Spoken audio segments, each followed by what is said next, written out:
The Home Depot tiene el regalo ideal para el papá que hace de todo por su familia, como tener el césped cuidado y el patio limpio para disfrutar más del verano juntos.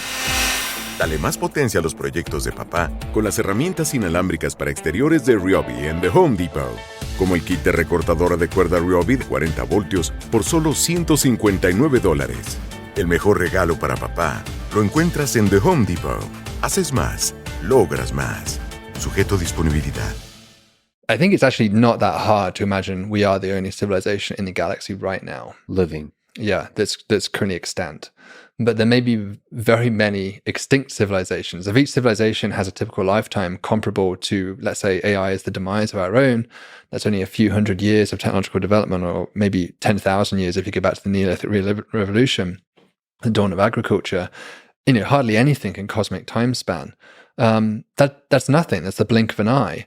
And so it's not surprising at all that we would happen not to coexist with anyone else. But that doesn't mean nobody else was ever here. And if other civilizations come to that same conclusion and realization, maybe they scour the galaxy around them, don't find any evidence for intelligence, then they have two options. They can either give up on communication and just say, well, it's never going to happen.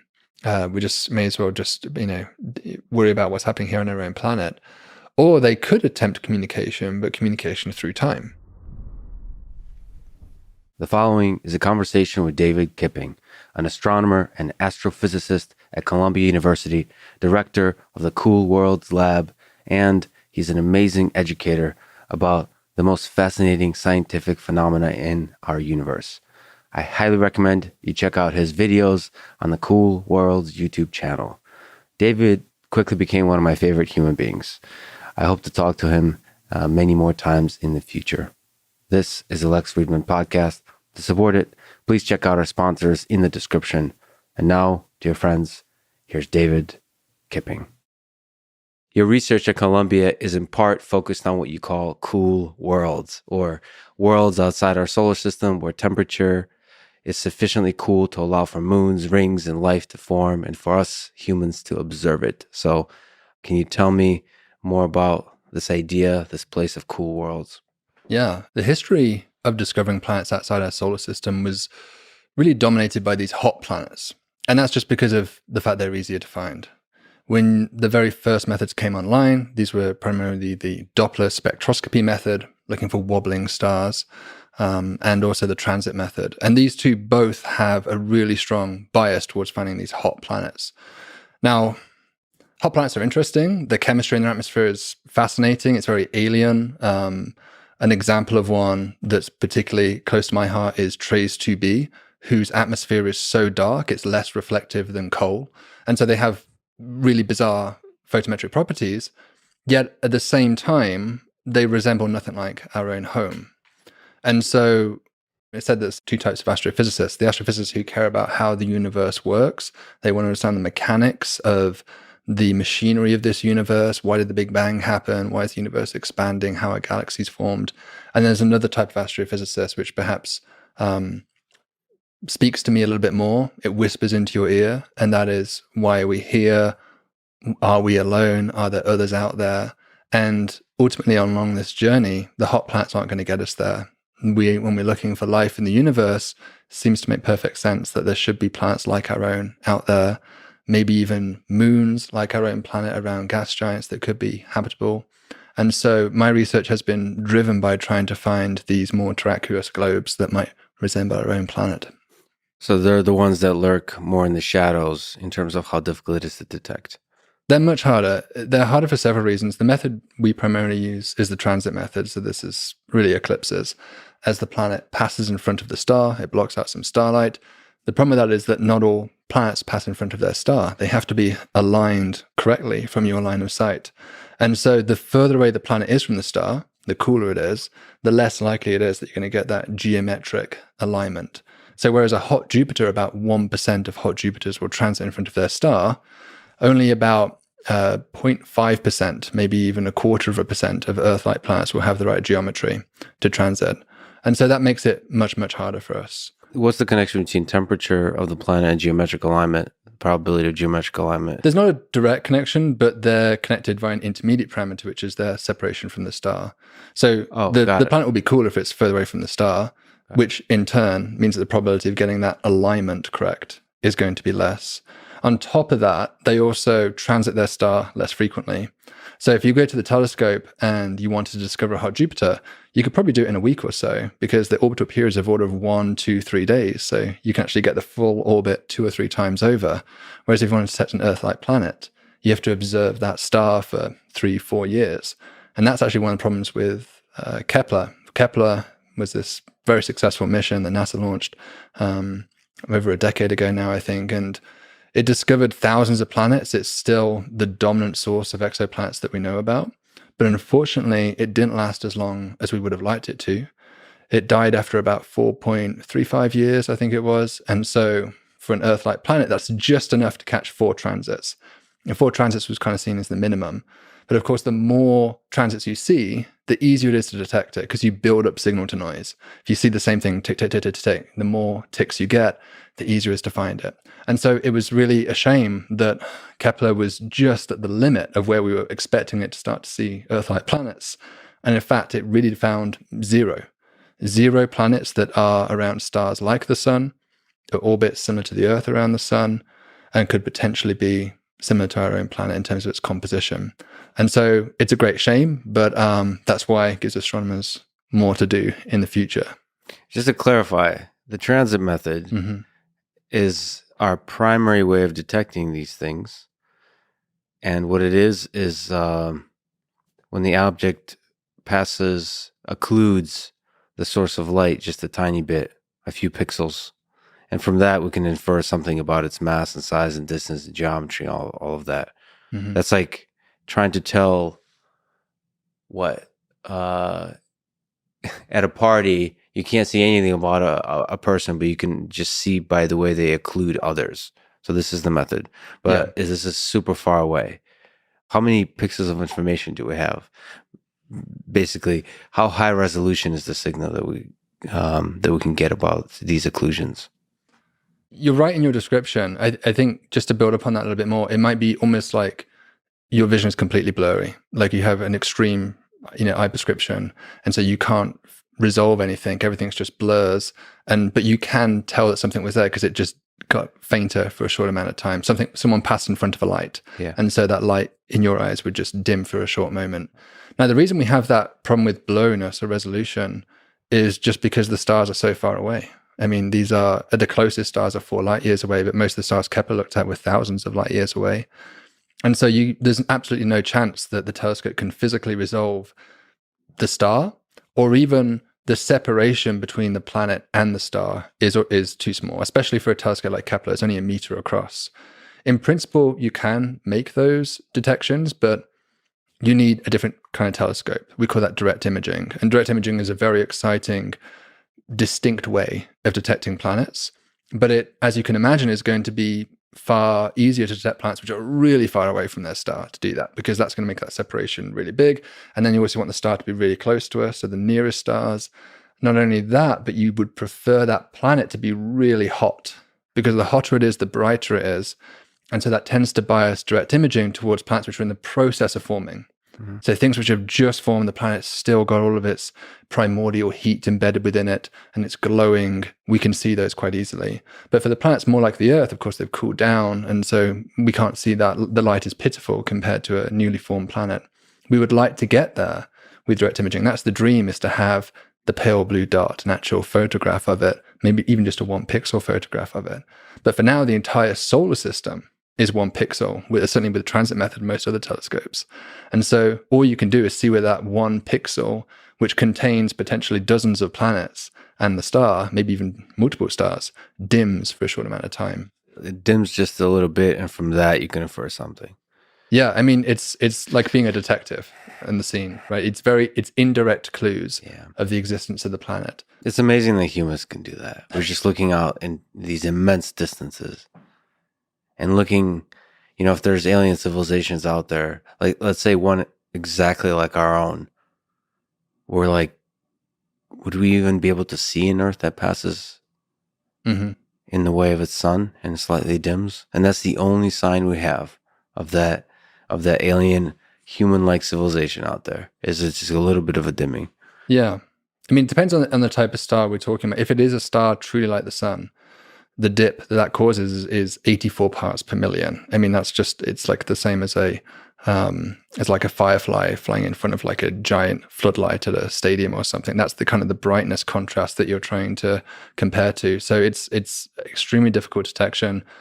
And in the very, very best cases, we can get down to that. But as I said, we don't really have any true Earth analogs that have been in the exoplanet candidate yet. Unless you relax that definition, you say it's not just doesn't have to be a star just like the sun. It could be a star that's smaller than the sun. It could be these orange dwarfs or even the red dwarf stars. And the fact those stars are smaller means that for the same size planet passing in front of it, more light is blocked out. And so a very exciting system, for example, is TRAPPIST-1, which has 7 planets which are smaller than the Earth. And those are quite easily detectable, not with a space-based telescope, but even from the ground. And that's just because the star is so much smaller that the relative increase in or decrease in brightness is enhanced significantly because that smaller size. So TRAPPIST-1e, it's a planet which is in the right distance for liquid water. It has a slightly smaller size than the Earth. It's about 90% the size of the Earth, about 80% the mass. And it's one of the top targets right now for potentially having life.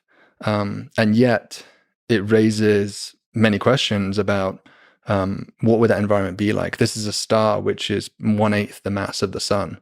It's stars like that take a long time to come off that adolescence. Mm-hmm. When stars first form, like the sun, it takes them maybe 10, 100 million years to sort of settle into that main sequence lifetime. But for stars like these late M dwarfs, as we call them, they can take up to 1 billion years or more to calm down.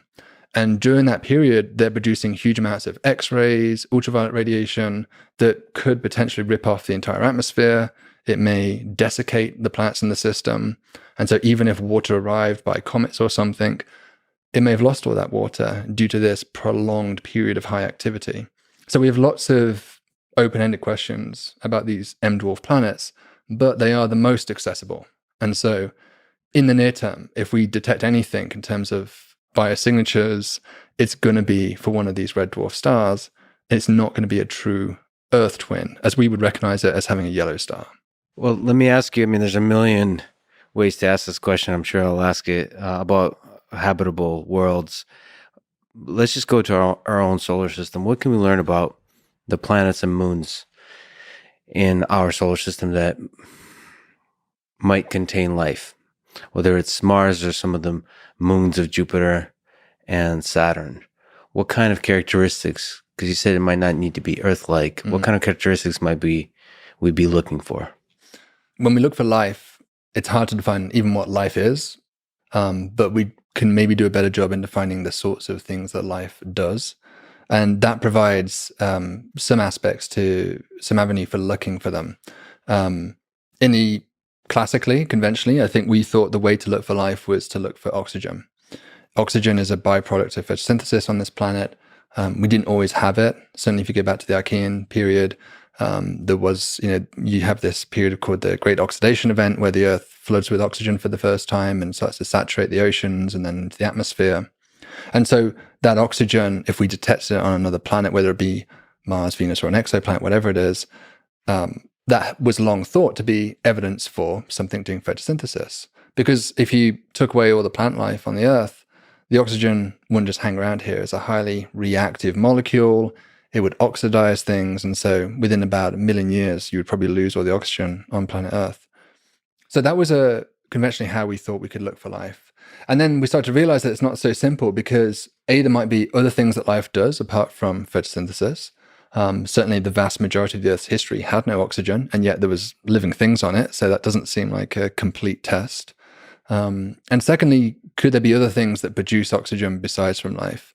A growing concern has been these false positives in biosignature work. And so one example of that would be photolysis that happens in the atmosphere.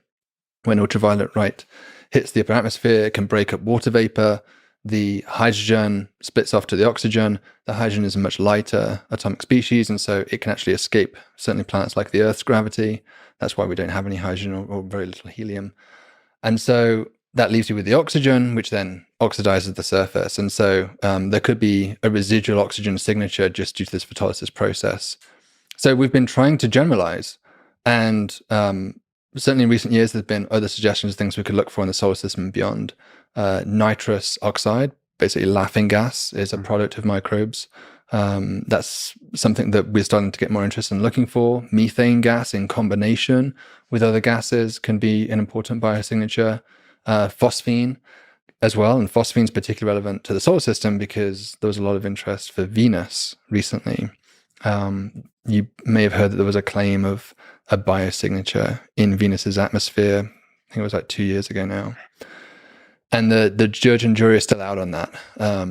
There was a very provocative claim and signature of a phosphine-like spectral absorption. But it could have also have been some other molecule in particular, sulfur dioxide, which is not a biosignature. So this is a detection of a gas in the atmosphere of Venus. And it might be controversial on several dimensions. So one, how to interpret that. Two, is this the right gas? And three, is this even the right detection? Is there an error in the detection? Yeah. I mean, how much do we believe the detection in the first place? If you do believe it, does that necessarily mean there's life there? And what gives? How can you have life in Venus's atmosphere in the first place? Because that's been seen as like a hellhole place for imagining life. But I guess the counter to that has been that, okay, yes, the surface is a horrendous place to imagine life thriving. But as you go up in altitude, the very dense atmosphere means that there is a cloud layer where the temperature and the pressure become actually fairly similar to the surface of the Earth. And so it may be there are microbes stirring around in the clouds which are producing phosphine. At the moment, this is fascinating. It's got a lot of us reinvigorated about the prospects of going back to Venus and doing another mission there. In fact, there's now 2 NASA missions, Veritas and Da Vinci, which are going to be going back and before 2030 or the 2030s. And then we have a European mission, I think, that's slated now, and even a Chinese mission might be coming along the way as well. So we might have multiple missions going to Venus, which has long been overlooked. I mean, apart from the Soviets, there really has been very little in the way of exploration of Venus, certainly as compared to Mars. Mars has enjoyed most of the activity from NASA's rovers and surveys. And Mars is certainly fascinating. There's, this signature of methane that has been seen there before. Again, the discussion is whether that methane is a product of biology, which is possible. Certainly that happens on the Earth, or whether it's some geological process that we are yet to fully understand. It could be, for example, a reservoir of methane that's trapped under the surface and is leaking out seasonally. So the nice thing about Venus is if there's a giant living civilization there, it'll be airborne, so you can just fly through and collect samples. Yeah. With Mars and moons of Saturn and Jupiter, you're gonna have to dig under to find the civilizations, right. dead or living. Right. And so, maybe it's easier then for Venus, because certainly you can imagine just a balloon floating through the atmosphere, or a drone or something that would have the capability of just scooping up and sampling. To dig under the surface of Mars is maybe feasible-ish with, especially with something like Starship that could launch, a huge digger basically to the surface, and you could just excavate away at the surface. But for something like Europa, we really are still unclear about how thick the ice layer is, how you would melt through that huge, thick layer to get to the ocean, and then potentially also discussions about contamination. The problem with looking for life in the solar system, which is different from looking for life with exoplanets, is that you always run the risk of, especially if you visit there, of introducing the life yourself, right? It's very difficult to completely exterminate every single microbe and spore on the surface of your rover or the surface of your lander. And so there's always a risk of introducing something. I mean, to some extent, there is continuous exchange of material between these planets naturally on top of that as well. And now we're sort of accelerating that process to some degree. And so if you dig into Europa's surface, which probably is completely pristine, it's very unlikely there has been much exchange with the outside world for its subsurface ocean, you are, for the first time, potentially introducing bacterial spores into that environment that may compete or may introduce spurious signatures for the life you're looking for. And so it's almost an ethical question as to how to proceed with looking for life on those subsurface oceans. And I don't think one we've really have a good resolution for at this point. Ethical. So you mean ethical in terms of concern for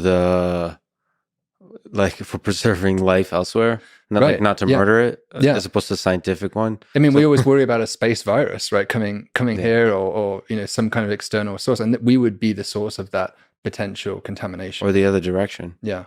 I mean, the whatever survives in such harsh conditions might be pretty good at surviving in all conditions. It might be a little bit more resilient and robust. So it might actually take a ride on us back home. Possibly. I mean, I'm sure that some people would be concerned about that. I think we would hopefully have some containment procedures as if we did sample return. Or you mean you don't even really need a sample return. These days you can pretty much send it like a little micro laboratory to the planet to do all the experiments in situ, and then just send them back to your planet, the data. And so I don't think it's necessary that, especially for a case like that where you might have contamination concerns, that you have to bring samples back.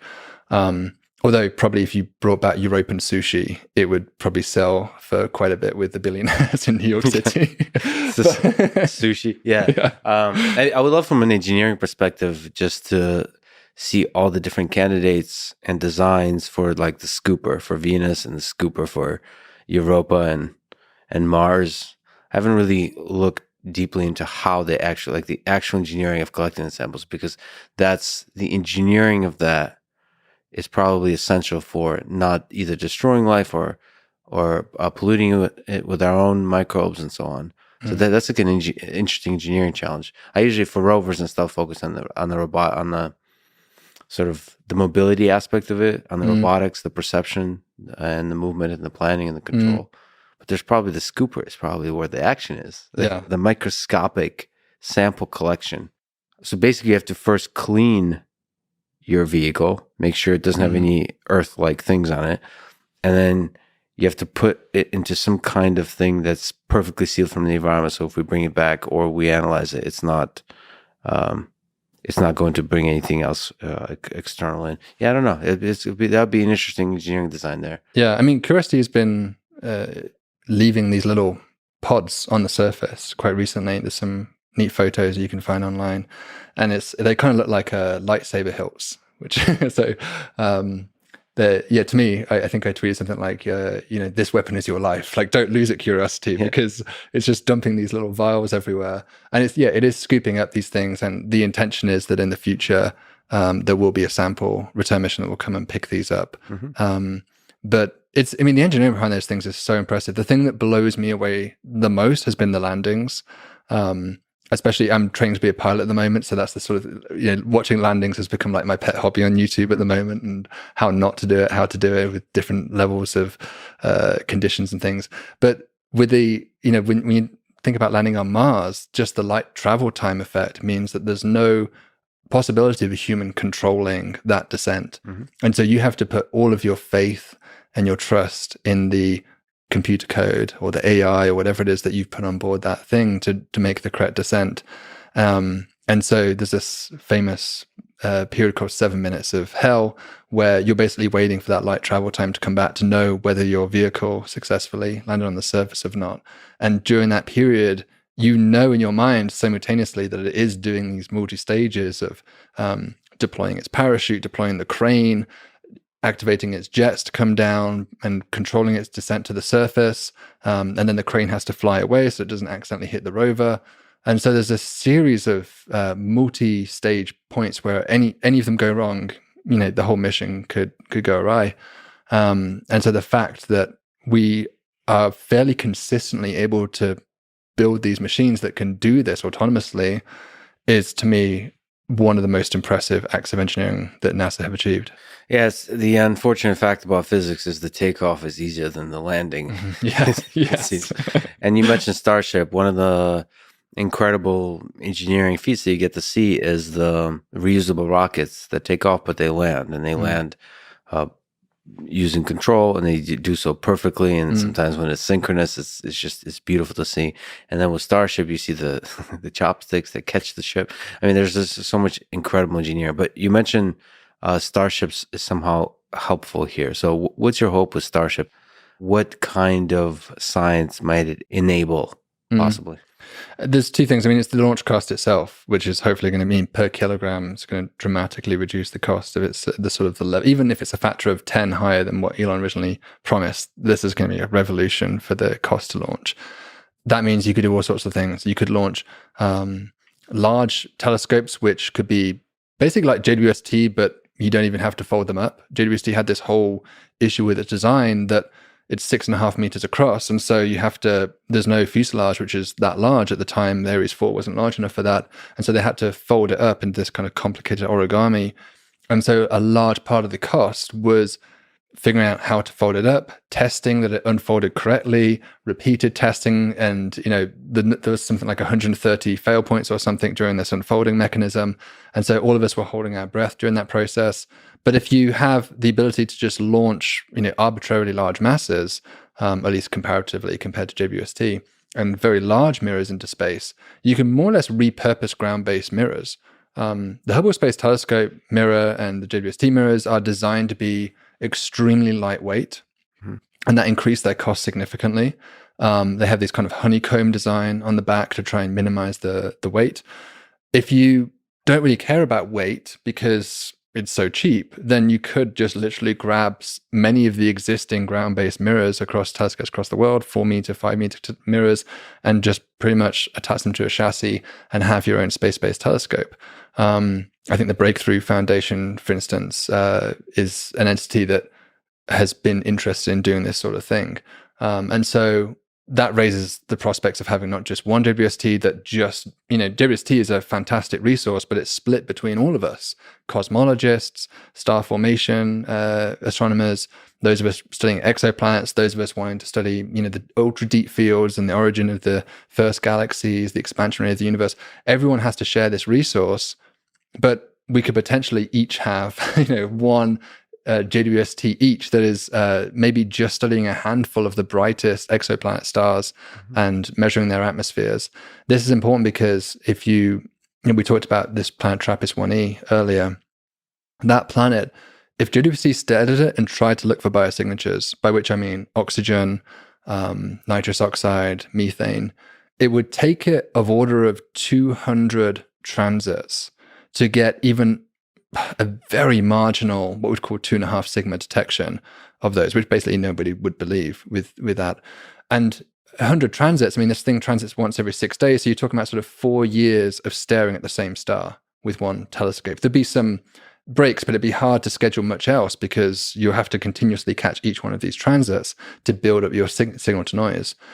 And so JWST is never going to do that. In principle, technically, JWST could technically have the capability of just about detecting a biosignature on an Earth-like planet around a non-sun-like star. But still, impressively, we have basically the technology to do that, but we simply cannot dedicate all of its time practically to that one resource. And so Starship opens up opportunities like that of mass producing these kinds of telescopes, which will allow us to survey for life in the universe, which of course is one of the grand goals of astronomy. I wonder if you can speak to the bureaucracy, the political battles, the scientific battles for time on the James Webb Telescope. There must be a fascinating process of scheduling that. All scientists are trying to collaborate and figure out what the most important problems are, and there's an interesting network of interfering scientific experiments probably they have to somehow optimize over. It's a really difficult process. I don't envy the TAC that are going to have to make this decision. We call it the TAC, the Time Allocation Committee, that make this decision. And I've served on these before, and it's very difficult. Typically for Hubble, we were seeing at least 10, sometimes 20 times the number of proposals for telescope time versus available telescope time. For JWST, there has been one call already that has gone out. We call it Cycle 1. And that was oversubscribed by, I think, something like 6-1, 7-1. And the Cycle 2, which has just been announced fairly recently, and the deadline is actually the end of this month. So my team at totally laser focused on Yes. writing our proposals right now. That is expected to be much more competitive, probably more comparable to what Hubble saw. And so it's hard. More competitive than the cycle 1, you said already? More, Because that's more, already more super competitive competitive. than the first cycle. So Yeah. I said the first cycle of James Webb was about 6-1. And this will probably be more like 20-1, I would expect. So these are all proposals by scientists and so on. And it's not like you can schedule at any time. Because if you're looking for transit times, Yeah, you have a time critical element. To yes, your, time critical your element, scheduling. and they're conflicting in non-obvious ways because the frequency is different, the duration is different. Right. There's probably computational needs Yeah. that are different. There's the type of sensors, the direction pointing, all that. Yeah, it's hard, and there are certain programs like doing a deep field study where you just more or less point the telescope, and that's pretty open. I mean, you're just accumulating photons. You can just point at that patch of the sky whenever the telescope is not doing anything else, and just get to your month. Let's say a month of integration time is your goal over the lifetime of JWST. So that's maybe a little bit easier to schedule. It's harder, especially for us looking at cool worlds, because as I said earlier, these planets transit very infrequently. Mm-hmm. So we have to wait. If you're looking at the Earth transiting the sun, an alien watching us, they would only get one opportunity per year to do that observation.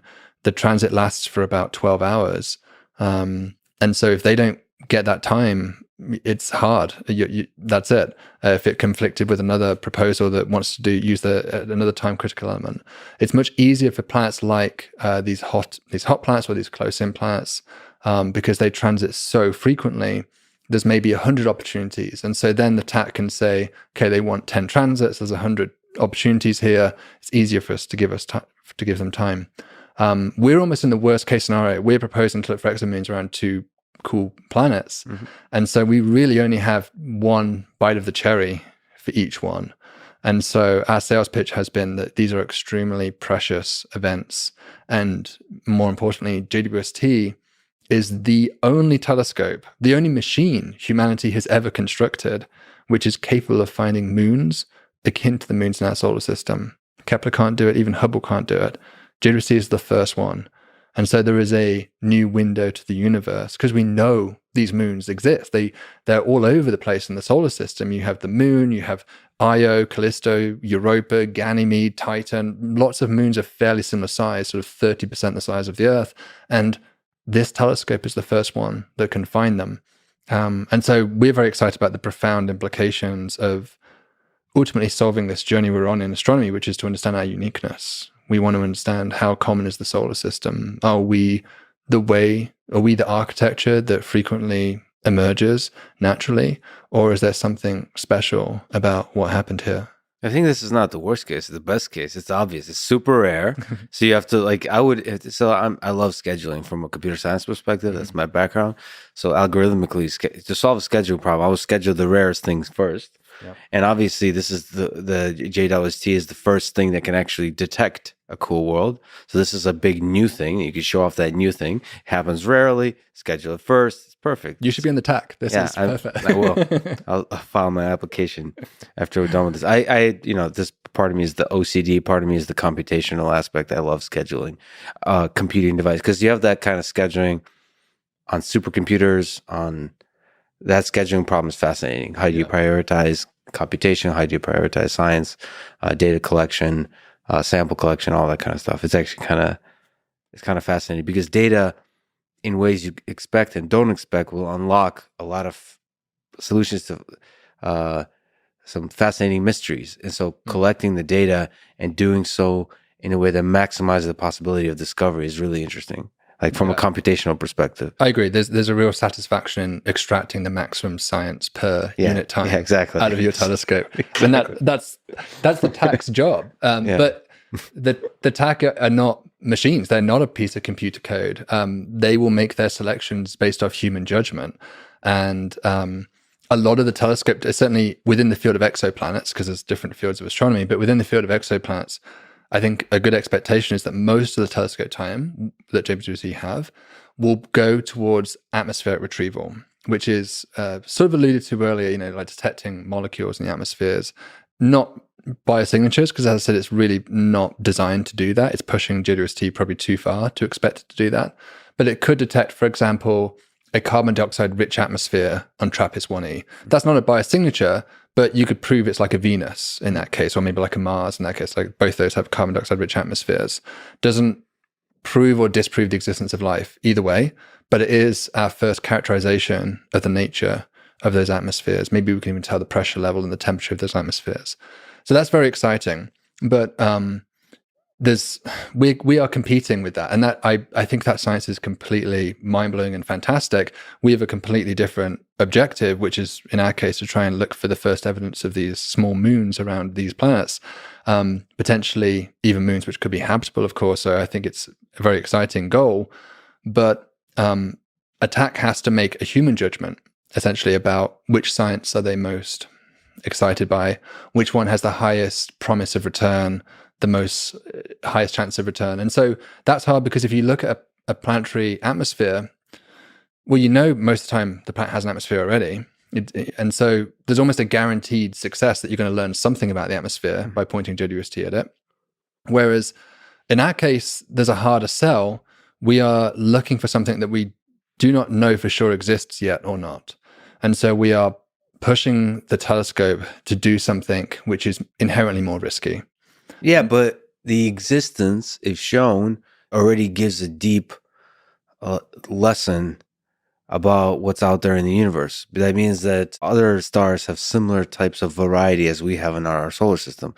They have an Io, they have a Europa, and so on, which means like there's a lot of possibility for icy planets, for water, for planets that enable planets and moons. That's super exciting, because that means everywhere through our galaxy and beyond, there is just innumerable possibility for weird creatures.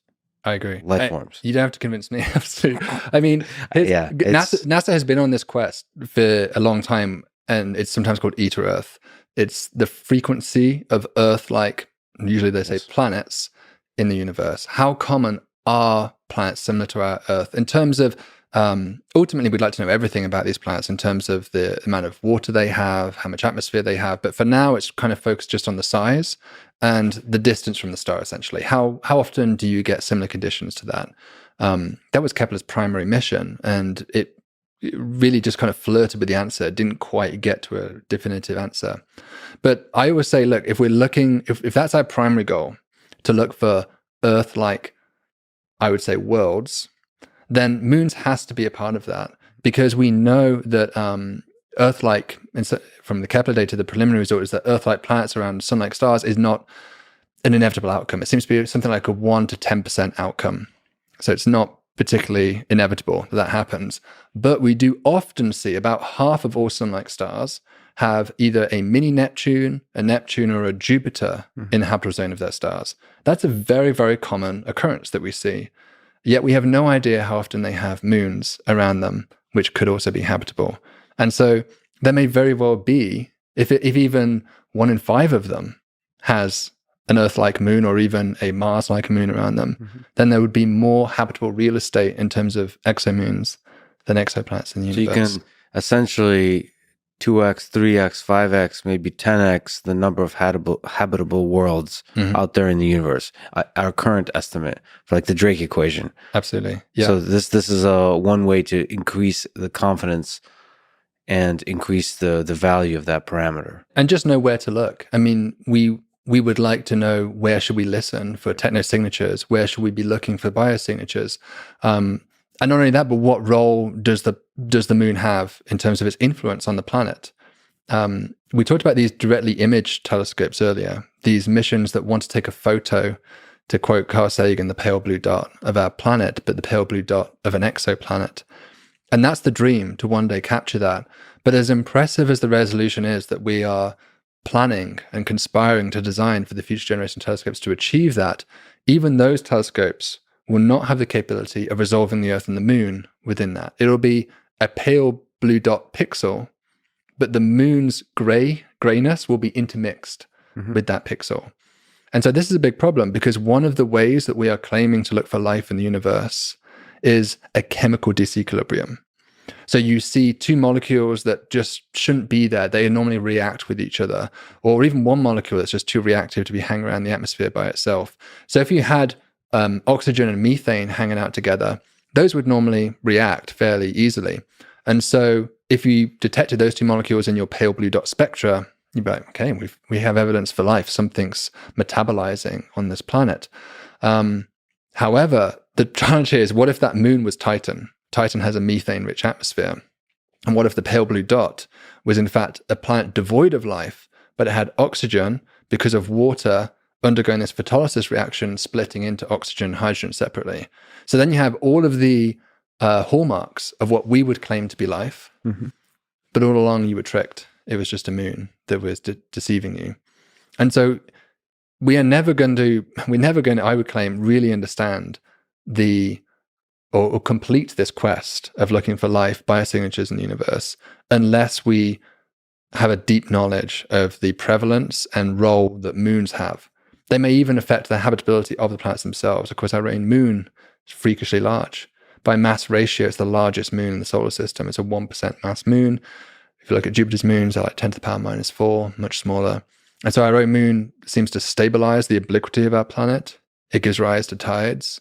Especially early on when the moon was closer, those tides would have covered entire continents. And those rock pools that would have been scattered across the entire plateau may have been the origin of life on our planet. The moon forming impact may have stripped a significant fraction of lithosphere off the Earth, which without it, plate tectonics may not have been possible. We'd have had a stagnant lid because there was just too much lithosphere stuck on the top of the planet. And so there are speculative reasons, but intriguing reasons as to why a large moon may be not just important, but central to the question of having the conditions necessary for life. So moons can be habitable in their own right, but they can also play a significant influence on the habitability of the planets they orbit. And further, they will surely interfere with our attempts to detect life remotely from afar. So, taking a tangent upon a tangent, you've written about binary planets. Yeah. And that they're surprisingly common, or they might be surprisingly common. What's the difference between a large moon and binary planets? What are binary planets? What's interesting to say here about giant rocks flying through space and orbiting each other? The thing that's interesting about binary objects is that they're very common in the universe. Binary stars are everywhere. In fact, the majority of stars seem to live in binary systems. When we look at the outer edges of the solar system, we see binary Kuiper belt objects all the time, asteroids basically bound to one another. Pluto-Charon is kind of an example of that. It's a 10% mass ratio system. It almost is, by many definitions, a binary planet, but now it's a dwarf planet. So yeah, I don't know what you call that now. But we know that these, the universe likes to make things in pairs. Yeah. So you're saying our sun is an incel? It's looking. So most things are dating; they're in relationships, and ours is alone. It's not a complete freak of the universe to be alone, but it is. It's more common for sun-like stars. If you count up all the sun-like stars in the universe, about half of the sun-like star systems are in binary or trinary systems, and the other half are single. But because those binaries are 2 or 3 stars, then cumulatively, maybe like a third of all sun-like stars are single. I'm trying hard to not anthropomorphize the relationships the stars have with each other. Yeah, but yeah, the triplets. I've met those folks also. So is there something interesting to learn about the habitability, how that affects the probability of habitable worlds when they kind of couple up like that in those different ways? Well, it depends. We're talking about the stars or the planets. Certainly, if stars couple up, that has a big influence on the habitability. Of course, this is very famous from Star Wars. Tatooine in Star Wars is a binary star system, and you have Luke Skywalker looking at the sunset and seeing 2 stars come down. And for years, we thought that was purely a product of George Lucas's incredibly creative mind. And we didn't think that planets would exist around binary star systems. It seems like too tumultuous an environment for a quiescent planetary disk, circumstellar disk, to form planets from. And yet, one of the astounding discoveries from Kepler was that these appear to be quite common. In fact, as far as we can tell, they're just as common around binary stars as single stars. The only caveat to that is that you don't get planets close into binary stars.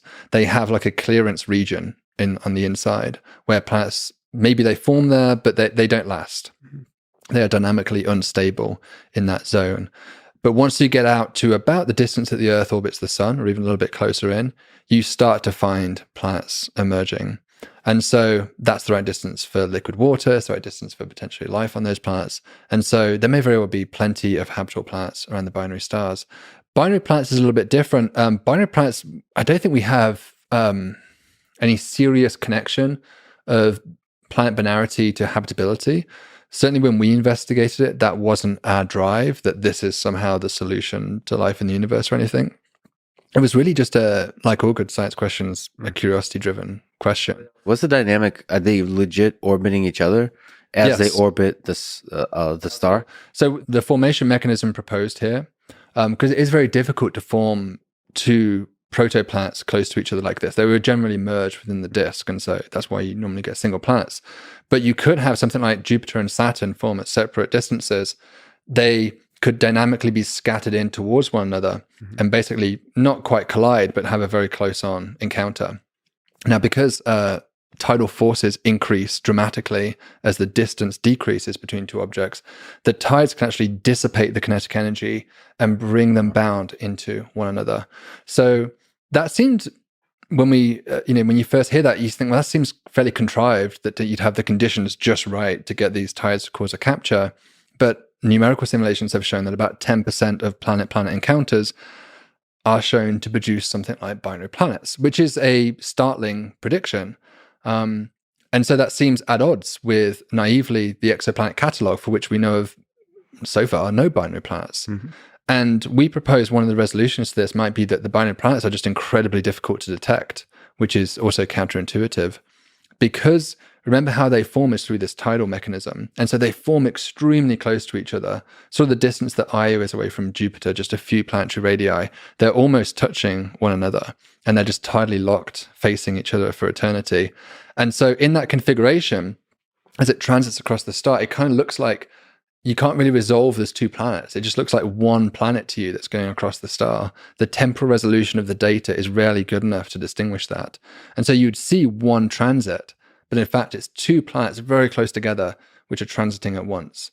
And so, yeah, we wrote a paper just recently where we developed some techniques to try and get around this problem and hopefully provide a tool where we could finally look for these planets. The problem of detection of these planets when they're so close. That was our focus, was how do you get around this merging problem? So whether they're out there or not, we don't know. We're planning to do a search for them, but it remains an open question. And I think just one of those fun astrophysics curiosities questions, whether binary planets exist in the universe. Because then, you have binary Earths, you could have binary Neptune, all sorts of wild stuff that would, float the sci-fi imagination. I wonder what the physics on a binary planet feels like.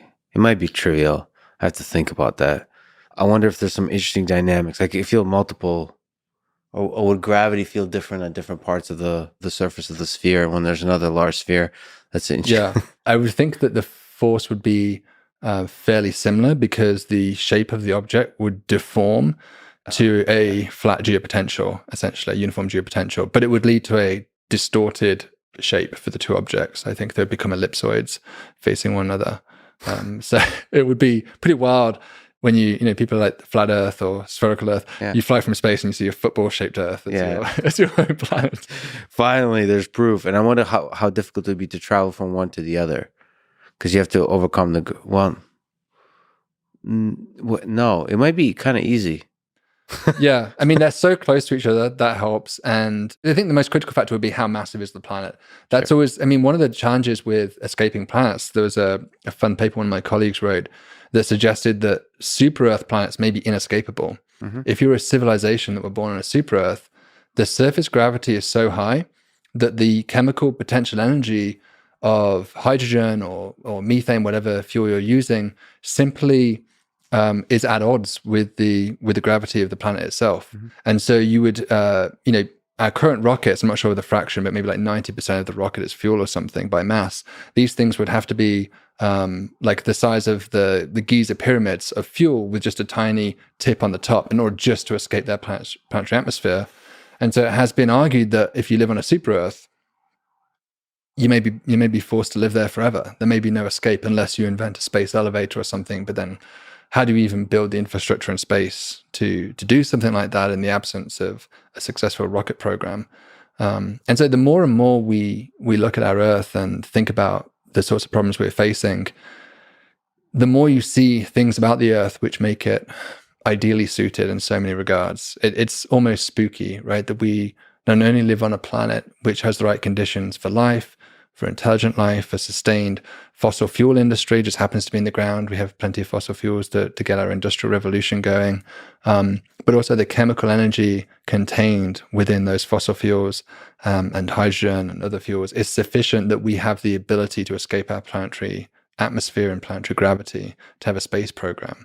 And we also happen to have a celestial body which is just within reach, the moon, which doesn't also necessarily have to be true. Were the moon not there, what effect would that have had on our aspirations of a space program in the 1960s? Would there have ever been a space race to Mars or to Venus? It's a much harder, certainly for a human program, that seems almost impossible with 1960s technology to imagine ever come to fruition. It's almost as if somebody constructed a set of challenging obstacles before us, challenging problems to solve. They're challenging, but they're doable. And there's a sequence to them. Gravity is very difficult to overcome, but we have, given the size of Earth, it's not so bad that we can still actually construct propulsion systems that can escape it. Yeah. And the same with climate change, perhaps. I mean, climate change is the next major problem facing our civilization, but we know it is technically surmountable. Yeah. You know, it does seem sometimes like there has been a series of challenges laid out to progress us towards a mature civilization that can one day perhaps expand to the stars. I'm a little more concerned about nuclear weapons, AI, and natural or artificial pandemics. But yes, climate change. Well, there you go. I mean, plenty of fun milestones that we need to cross, and we can argue about the severity of each of them. But there is no doubt that we live in a world that has serious challenges that are pushing our intellects and our will to the limit of whether we're really ready to progress to the next stage of our development. So thank you for taking the tangent, and there'll be a million more. But can we step back to Kepler 1625b? What is it? And you've talked about this kind of journey, this effort to discover exomoons, so moons out there, or small, cool objects out there. Where does that effort stand, and what is Kepler 1625b? Yeah, I've been searching for exomoons for most of my professional career, and I think a lot of my colleagues think I'm kind of crazy to still be doing it. You know, after 5 years of not finding anything, I think most people would probably try doing something else. I even had people say that to me. They said, professors, and I remember at a cocktail party, took me to the side, an MIT professor, and he said, you should just look for hot Jupiters. They're everywhere. It's really, you can write papers. They're so easy to find. And I was like, yeah, but hot Jupiters they're not interesting to me. I want to do something that I feel intellectually pushes me to the edge and is maybe a contribution that no one else could do, but maybe is not certainly the thing that anybody could do. I don't want to just be the first to something for the sake of being first. I want to do something that feels like a meaningful intellectual contribution to our society. And so, this exomoon problem has been haunting me for years to try and solve this. Now, as I said, we looked for years and years using Kepler, and the closest we ever got was just a hint for this one star. Kepler 1625 has a Jupiter-like planet in orbit of it. And that Jupiter-like planet is on a 287-day period. So it's almost the same distance as the Earth around the Sun, but for a Jupiter. So that was already unusual. I don't think people realize that Jupiter-like planets are quite rare in the universe. Certainly mini Neptunes and Neptunes are extremely common, but Jupiters, only about 10% of Sun-like stars have Jupiters around them as far as we can tell. When you say Jupiter, which aspect of Jupiter? In terms of its mass and its major axis. So anything beyond about half an AU, so half the distance of the Earth and the Sun, and something of order of a tenth of a Jupiter mass, so that's the mass of Saturn, up to, say, 10 Jupiter masses, which is basically where you start to get to brown dwarfs. Those types of objects appear to be somewhat unusual. Most solar systems do not have Jupiters, which is really interesting because Jupiter, again, like the moon, seems to have been a pivotal character in the story of the development of our solar system, perhaps especially having a large influence on the development of the late heavy bombardment and the rate of asteroid impacts that we receive and things like this. Anyway, to come back to 1625, this Jupiter-like planet had a hint of something in the data. But what I mean by that is when we looked at the transit, we got the familiar decrease in light that we always see when a planet travels in front of the star. But we saw something extra. Just on the edges, we saw some extra dips around the outside. It was right at the hairy edge of detectability. We didn't believe it because I think one of the challenges of looking for something for 10 years is that you become your own greatest skeptic. And no matter what you're shown, you're always thinking, it's like falling in love so many times and it not working out. Right. You convince yourself it's never going to happen. Not for me. This isn't going to happen. And so I saw that and I didn't really believe it because I didn't dare let myself believe it. But being a good scientist, we knew we had an obligation to publish it, to talk about the result and to follow it up and to try and resolve what was going on. So we asked for Hubble Space Telescope time, which was awarded in that case. So we were one of those lucky 20 that got telescope time. And we stared at it for about 40 hours continuously. And to provide some context, the dip that we saw in the Kepler data corresponded to a Neptune-sized moon around a Jupiter-sized planet, which was another reason why I was skeptical. I was like, we don't have that in the solar system. That seems so strange. And then when we got the Hubble data, it seemed to confirm exactly that. There was two really striking pieces of evidence in the data that suggested this moon was there. Another was a fairly clear second dip in light, pretty clearly resolved by Hubble. It was about a 5 sigma detection. And on top of that, we could see the planet didn't transit when it should have done. It actually transited earlier than we expected it to, by about 20 minutes or so. And so that's a hallmark of a gravitational interaction between the planet and the moon. We actually expected that. You can also expect that if the moon transits after the planet, then the planet should come in earlier than expected because the barycenter, the center of mass, lives between the two of them, kind of like on a balancing arm between them. And so we saw that as well. So the phase signature matched up. The mass of the moon was measured to be Neptune mass, and the size of the moon was measured to be Neptune radius. And so everything just really lined up. And we spent months and months trying to kill it. This is my strategy for anything interesting. We just try and throw the kitchen sink at it and say, we must be tricked by something. And so we tried looking at the centroid motion of the telescope, at the different wavelength channels that have been observed, the pixel level information. And no matter what we did, we just couldn't get rid of it. And so we submitted it to Science. And I think at the time, Science, which is one of the top journals, said to us, would you mind calling your paper Discovery of an Exomoon? And I had to push back and we said, no, we're not calling it that. Even despite everything we've done, we're not calling it a discovery. We're calling it evidence for an exomoon. Because for me, I'd want to see this repeat 2 times, 3 times, 4 times before I really would bet my house that this is the real deal. And I do worry, as I said, that perhaps that's my own self-skepticism going too far. But I think it was the right decision. And since that paper came out, there has been continuous interest in this object. Another team independently analyzed that star and recovered actually pretty much exactly the same results as us, the same dip, the same wobble of the planet.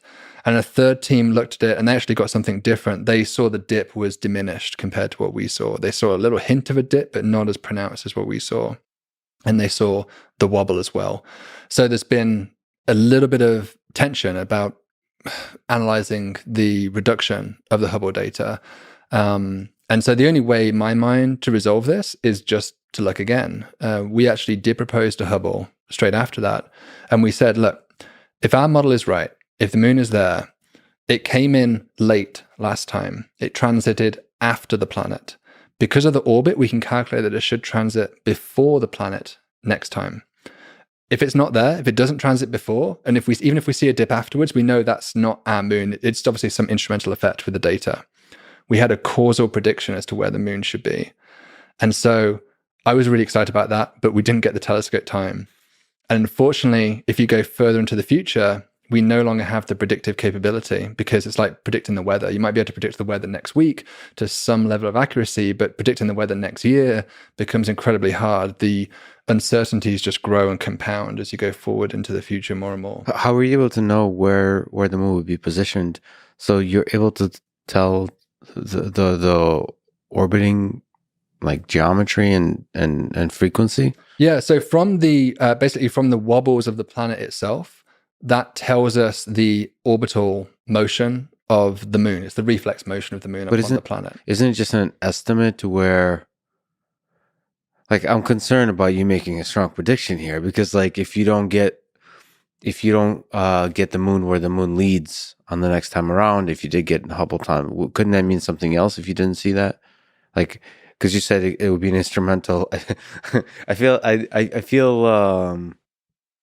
the strong urge to disprove your own, which is a really good imperative. It's a good way to do science, but like this is such a noisy signal, right? Or blurry signal, maybe. Yeah. Low resolution signal, maybe that's the best. Yeah, I mean it's a 5 sigma signal, so that's at the slightly uncomfortable edge. I mean, it's often said that for any detection of a first new phenomena, you really want like a 20, 25 sigma detection. Then there's just no doubt that what you're seeing is real. This was at that edge. I mean, I guess it's comparable to the Higgs boson, but the Higgs boson was slightly different because there was so much theoretical impetus as to expect a signal at that precise location. A Neptune-sized moon was not predicted by anyone. There was no papers you can find that expect Neptune-sized moons around Jupiter-sized planets. So I think we were inherently skeptical about its reality for that reason. But this is science in action, and when we fit the wobbles, we fit the dips, and we have this 3D geometric model for the motion of the orbit, and projecting that forward, we found that about 80% of our projections led to the moon to be before. So it's not 100%. Sure. There was maybe 20% of the cases it was over here, but to me that was a hard enough projection that we felt confident that we could refute which was what I really wanted. I wanted a refutable. That's the basis of science, a falsifiable hypothesis. How can you make progress in science if you don't have a falsifiable, testable hypothesis? And so that was the beauty of this particular case. So there's a numerical simulation with the moon that fits the data that we observed, and then you can now make predictions based on that simulation. Yeah. That's so cool. Okay. It's fun. These are like little solar systems that we can simulate on the computer and imagine their motions. But we are pushing things to the very limits of what's possible, and that's double-edged sword. It's both incredibly exciting intellectually, but you're always risking to some degree the pushing too far. So I'd like to ask you about the recent paper you co-authored, an exomoon survey of 70 cool giant exoplanets, and the new candidate Kepler 1708 bi. I'd say there's like 3 or 4 candidates at this point, of which we have published 2 of them. And to me, 2 are quite compelling and deserve follow-up observations. And so to get a confirmed detection, at least in our case, we would need to see it repeat for sure. One of the problems with some of the other methods that have been proposed is that you don't get that repeatability. So for instance, an example of a technique that would lack that would be gravitational microlensing. So it is possible with a new telescope coming up in the future called the Roman Space Telescope, which is basically a repurposed spy satellite that's the size of the Hubble mirror going up into space. It will stare at millions of stars simultaneously, and it will look to see, instead of whether any of those stars get dimmer for a short amount of time, which will be a transit, it'll look for the opposite. It'll look to see if any of them get brighter. And that brightness increase is caused by another planetary system passing in front and then gravitationally lensing light around it to cause a brightening. And so this is a method of discovering an entire solar system, but only for a glimpse. You just get a short glimpse of it passing like a ship sailing through the night, just that one photo of it. Now, the problem with that is that it's very difficult. The physics of gravitational lensing are not surprisingly quite complicated. And so there's many, many possible solutions. So you might have a solution, which is this could be a red dwarf star with a Jupiter-like planet around it. That's one solution. But another solution is that it's a free-floating planet, a rogue planet like Jupiter, with an Earth-like moon around it. And those 2 solutions are almost indistinguishable. Now, ideally, we would be able to repeat the observation. We'd be able to go back and see, well, if the moon really is there, then we could predict its masses, predict its motion, and expect it to be maybe over here next time or something. With microlensing, it's a one snapshot event. And so for me, it's intriguing as a way of revealing something about the exomoon population.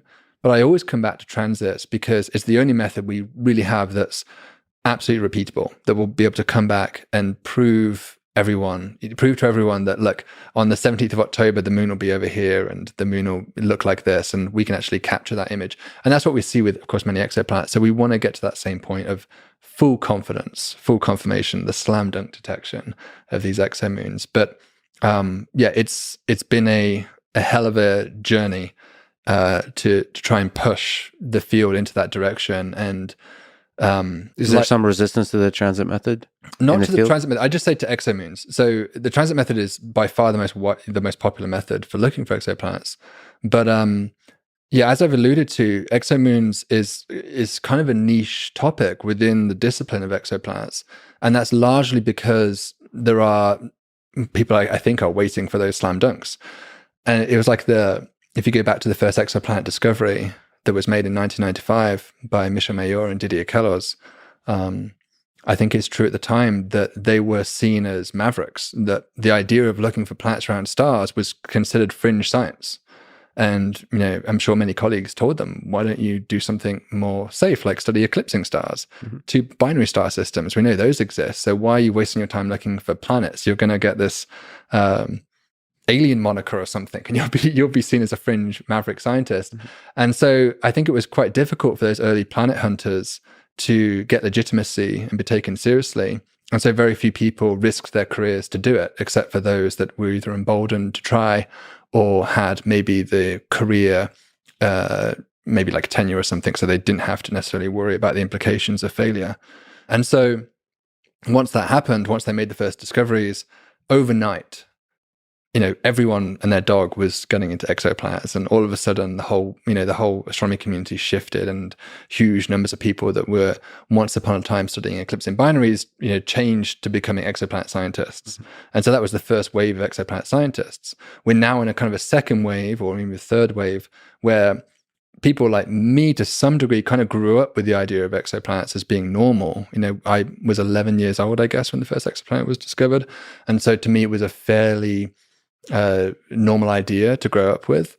And so we've been trained in exoplanets from the very beginning. And so that brings a different perspective to those who have maybe transitioned from a different career path.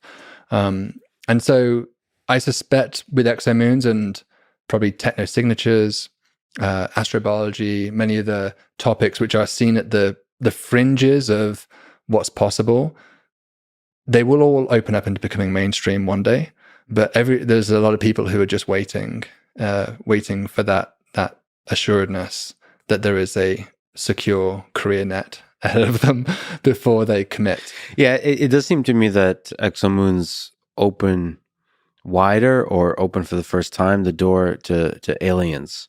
So more seriously, academically studying, all right, let's look at like alien worlds. So I think it's still pretty fringe to talk about alien life, even on, like on Mars and the moons and so on. You're kind of like, it would be nice, but imagine the first time to discover a living organism. That's going to change. Then everybody will look like an idiot for not focusing everything on this, because the possibility of the things it's possible it might be super boring. It might be very boring bacteria, but even the existence of life elsewhere. Yeah. That changes everything. That means life is everywhere. Yeah. If you knew now that in 5 years, 10 years, the first life would be discovered elsewhere, you knew that in advance, it would surely affect the way you approach your entire career. Especially someone junior in astronomy, you would surely be like, well, this is clearly going to be the direction I have to dedicate my classes and my training and my education towards that direction. All the new textbooks, all the written.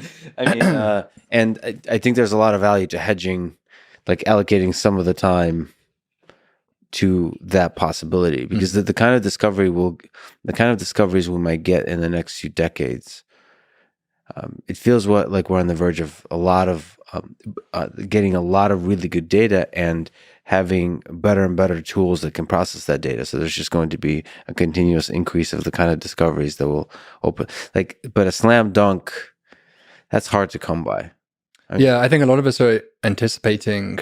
I mean, we're already seeing it to some degree with Venus and the phosphine incident, but we've seen it before with Bill Clinton on the White House lawn announcing life from Mars, and there are inevitably going to be spurious claims, or at least claims which are ambiguous to some degree. There will be, for sure, a high-profile journal like Nature or Science that will one day publish a paper saying biosignature discovered or something like that on TRAPPIST-1 or some other planet, and then there will be years of back and forth in the literature, and that might seem frustrating, but that's how science works. It's that's the mechanism of science at play, of people scrutinizing the results to intense skepticism, and it's like a crucible. You burn away all irrelevances until whatever is left is the truth, and so you're left with this product, which is that, okay, we either believe or don't believe that biosignatures are there. So there's inevitably going to be a lot of controversy and debate and argument about it. We just have to anticipate that. And so I think you have to basically have a thick skin to some degree academically to dive into that world. And you're seeing that with phosphine. It's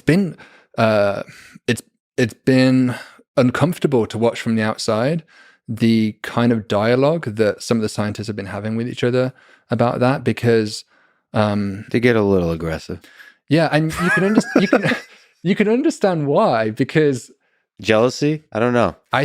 That's me saying, not you. That's me talking. I'm sure there's some envy and jealousy involved on the behalf of those who are not part of the original discovery. Sure. But there's also, in any case, just leave the particular people involved in Venus alone. In any case of making a claim of that magnitude, yeah, especially life, because life is pretty much one of the biggest discoveries of all time that you can imagine scientifically. You can see, and I'm so conscious of this in myself when I get close to, as I said, even the much smaller goal of detecting an exomoon, the ego creep in. And so as a scientist, we have to be so guarded against our own egos. You see the lights in your eyes of a Nobel Prize, or the fame and fortune and being remembered in the history books. And we all grew up in our training learning about Newton and Einstein, these giants of the field, Feynman, Maxwell. And you get the idea of these individual contributions which get immortalized for all time. And that's seductive. It's why many of us with the skill set to go into maybe banking instead decided, actually, there's something about the idea of being immortalized and contributing towards society in a permanent way that is more attractive than the financial reward of applying my skills elsewhere. So to some degree, that ego can be a benefit because it brings in skillful people into our field who might otherwise be tempted by money elsewhere. But on the other hand, the closer you get towards when you start flirting with that Nobel Prize in your eyes, or you think you're on the verge of seeing something, you can lose objectivity. A very famous example of this is Barnard's star. There was a planet claimed there by Peter van der Kamp. I think it was in 1968, 69. And at the time, it would have been the first ever exoplanet ever claimed. And he felt assured that this planet was there. He was actually using the wobbling star method, but using the positions of the stars to see them, to claim this exoplanet. It turned out that this planet was not there. Subsequent analyses by both dynamicists and theorists and those looking at the instrumental data established fairly unanimously that there was no way this planet was really there. But Peter van der Kamp insisted it was there, despite overwhelming evidence that was accruing against him. And even to the day he died, which was, I think, in the early 90s, he was still insisting this planet was there, even when we were starting to make the first genuine exoplanet discoveries.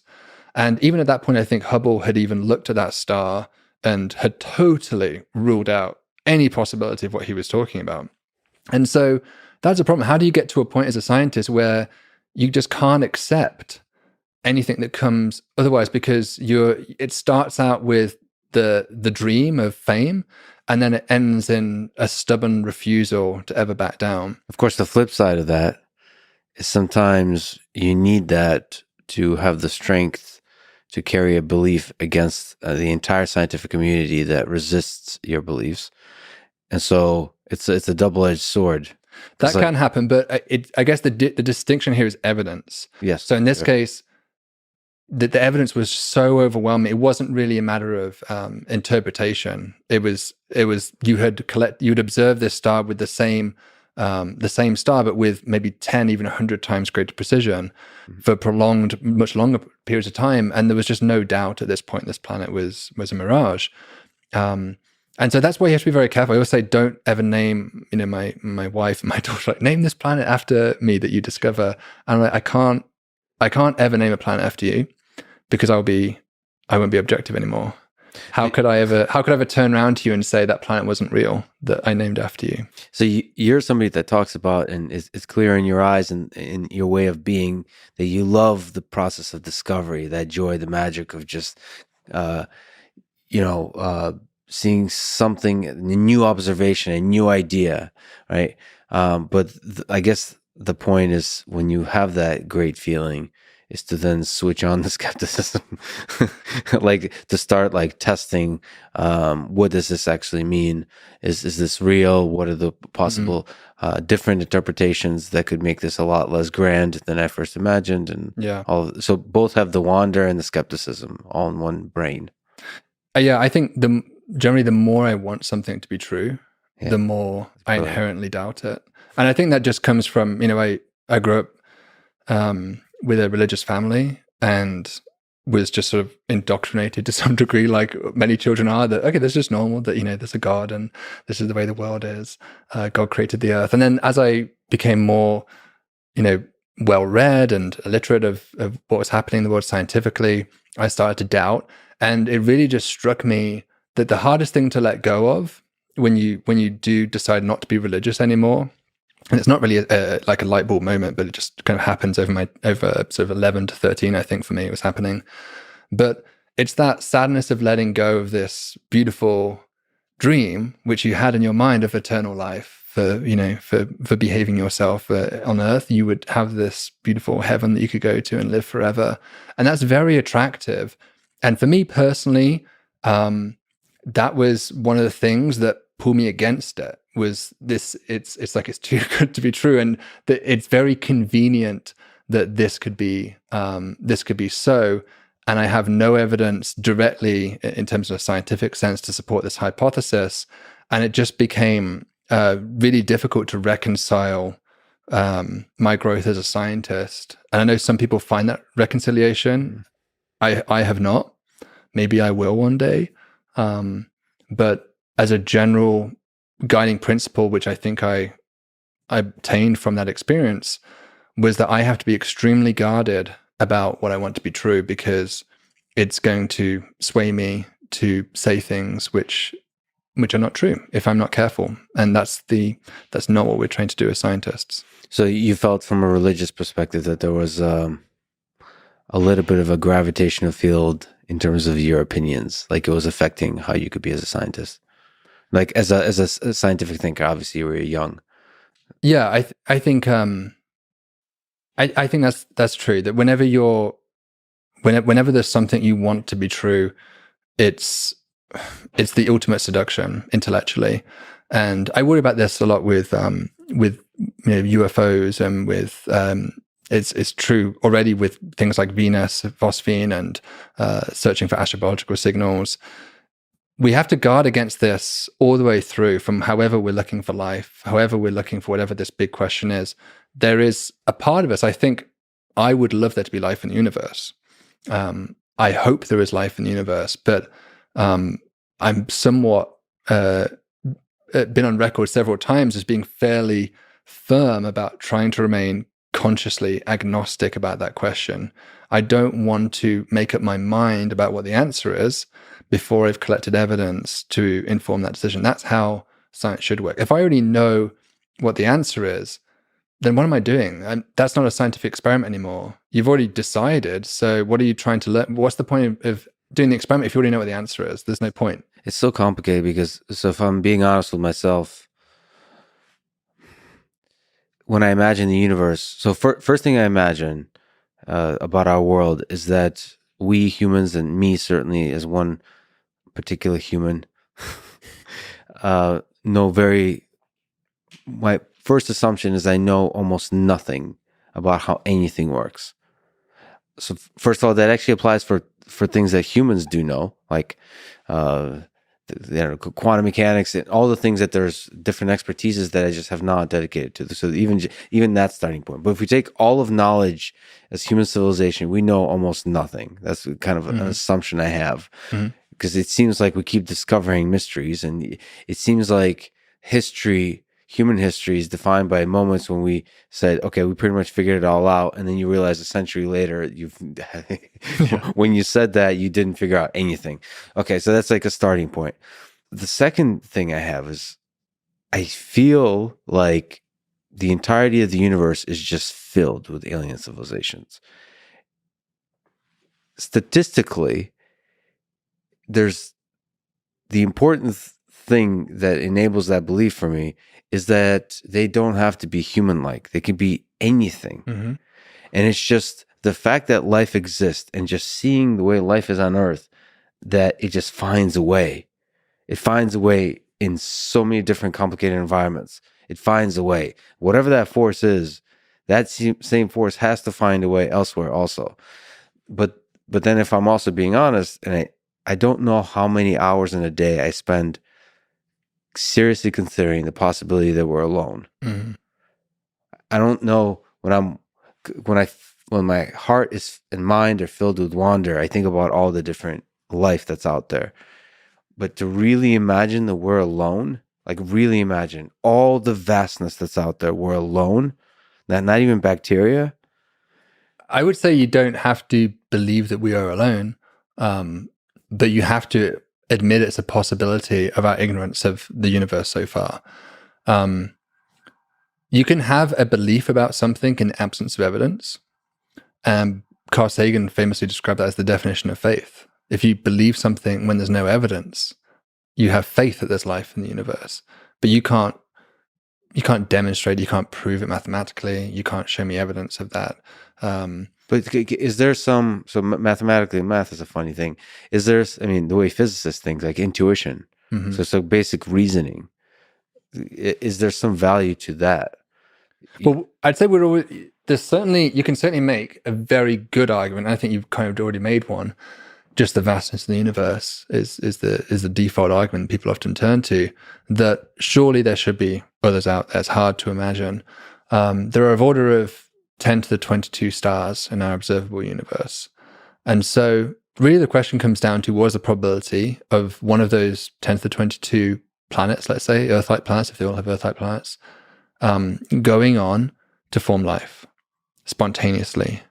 That's the process of abiogenesis, the spontaneous emergence of life. Also, the word spontaneous is a funny word. Okay, maybe we won't use spontaneous, but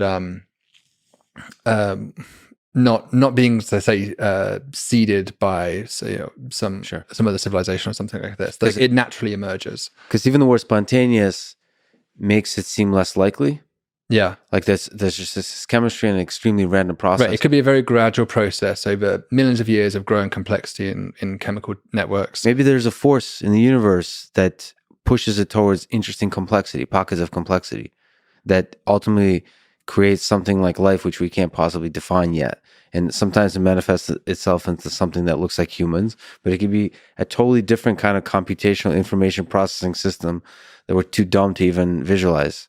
Yeah, certainly, it's kind of weird that complexity develops at all, right? Because it seems like the opposite to our physical intuition, if you're training in physics, of entropy, that things should, complexity is hard to spontaneously, or I shouldn't say spontaneously, but hard to emerge in general. Yes. And so that's an interesting problem. I think there's been, certainly from an evolutionary perspective, you do see growing complexity. And there's a nice argument, I think it's by Gould, who shows that if you have a certain amount of complexity, it can either become less complex or more complex through random mutation. And the less complex things are stripping away something that was necessary potentially to their survival.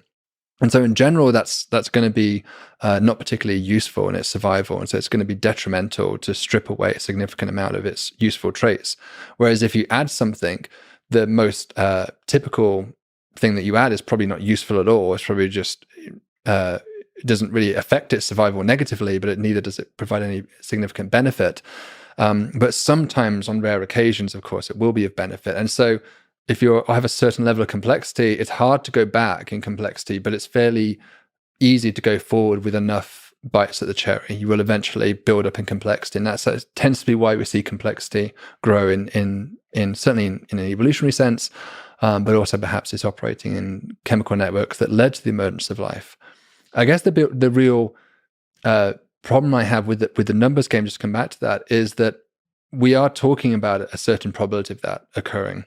It may be to go from the primordial soup, however you want to call it, the ingredients that the earth started with, the organic molecules, the probability of going from that initial condition to something that was capable of Darwinian natural selection that maybe we could define as life. The probability of that is maybe 1% of the time that happens, in which case you're right, the universe will be absolutely teeming with life, but it could also be 10 to the power minus 10, in which case it's 1 per galaxy, or 10 to the power of minus 100, in which case the vast majority of universes even do not have life within it. Or 90%. Or 90%. You said 1%. You said 1%, but it could be 90% if the conditions, the chemical conditions of a planet are correct, or a moon are correct. I admit that. It could be any of those numbers. And the challenge is we just have no rigorous reason to expect why 90% is any, because we're talking about a probability of a probability. Is 90% more a priori likely than 10 to the power minus 20? Well, the thing is, we do have an observation, N of 1, of Earth. And it's difficult to know what to do with that, what kind of intuition you build on top of that, because on Earth, it seems like life finds a way. Okay. In all kinds of conditions, in all kinds of crazy conditions. Good. And it's able to like build up from the basic chemistry. You could say, okay, maybe it takes a little bit of time to develop some complicated technology like mitochondria. I don't know, like photosynthesis. Fine, but it seems to figure it out, and like do it extremely well. Yeah, so, but I would say you're describing a different process. I mean, maybe I'm at fault for separating these two processes, but to me, you're describing basically natural selection, evolution at that point. Whereas I'm really describing abiogenesis, which is to me a separate, distinct process. To you, limited to human scientists, yes, but why would it be a separate process? Why is the birth of life a separate process from the process of life? Why is I mean, we're uncomfortable with the Big Bang. We're uncomfortable with the first thing, I think. Like, where did this come from? Right. So I think I would say, I just twist that question around and say, you're saying, why is it a different process?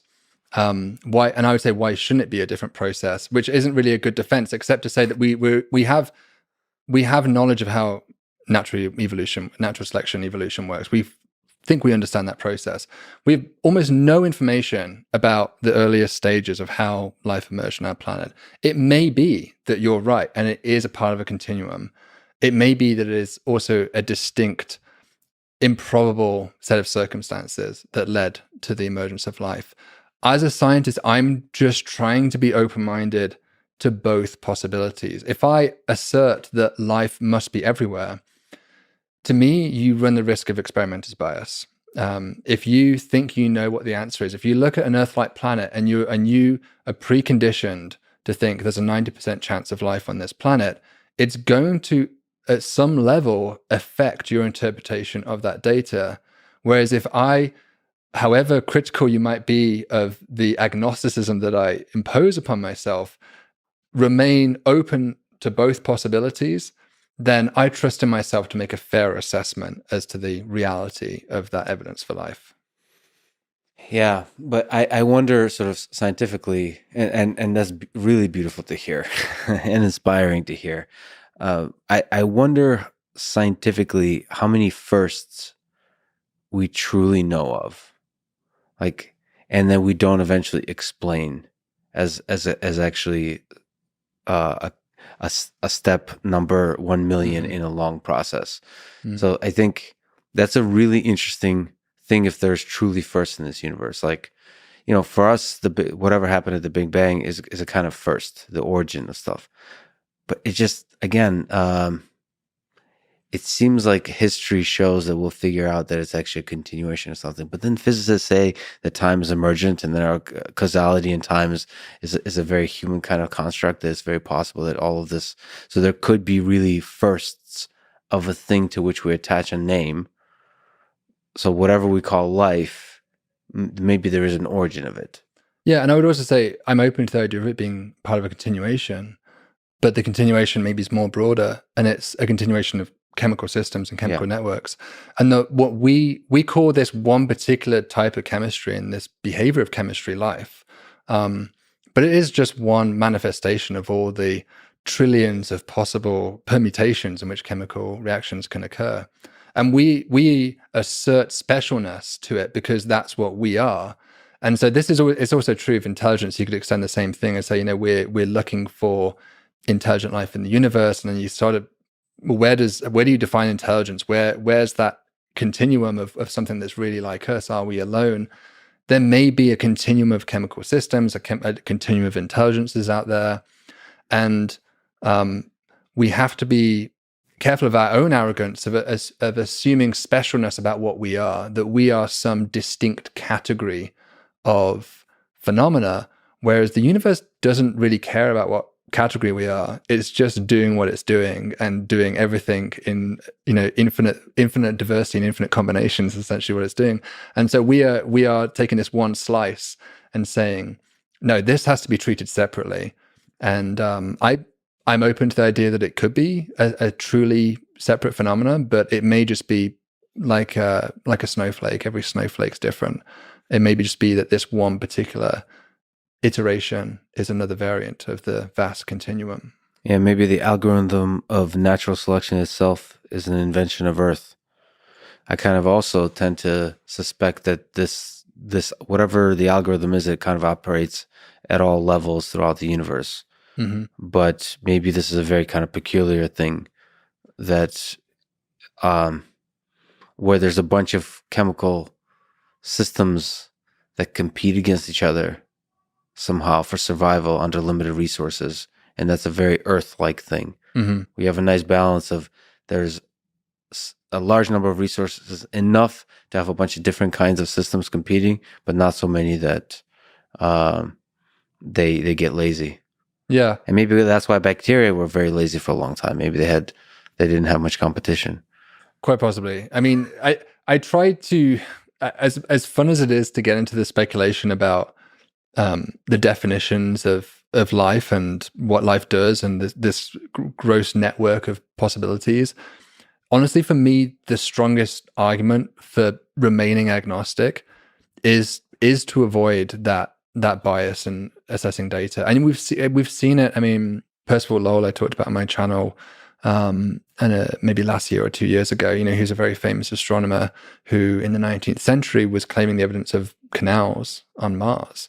And from his perspective, and even at the time, culturally, it was widely accepted that Mars would, of course, have life. I mean, I think it seems silly to us, but it was kind of similar arguments to what we're using now about exoplanets, that, well, of course, there must be life in the universe. How could it just be here? And so it seemed obvious to people that when you looked at Mars with its polar caps, even if, its atmosphere had seasons, it seemed obvious to them that too would be a place where life not only was present, but had emerged to a civilization which actually was fairly comparable in technology to our own, because it was building canal systems.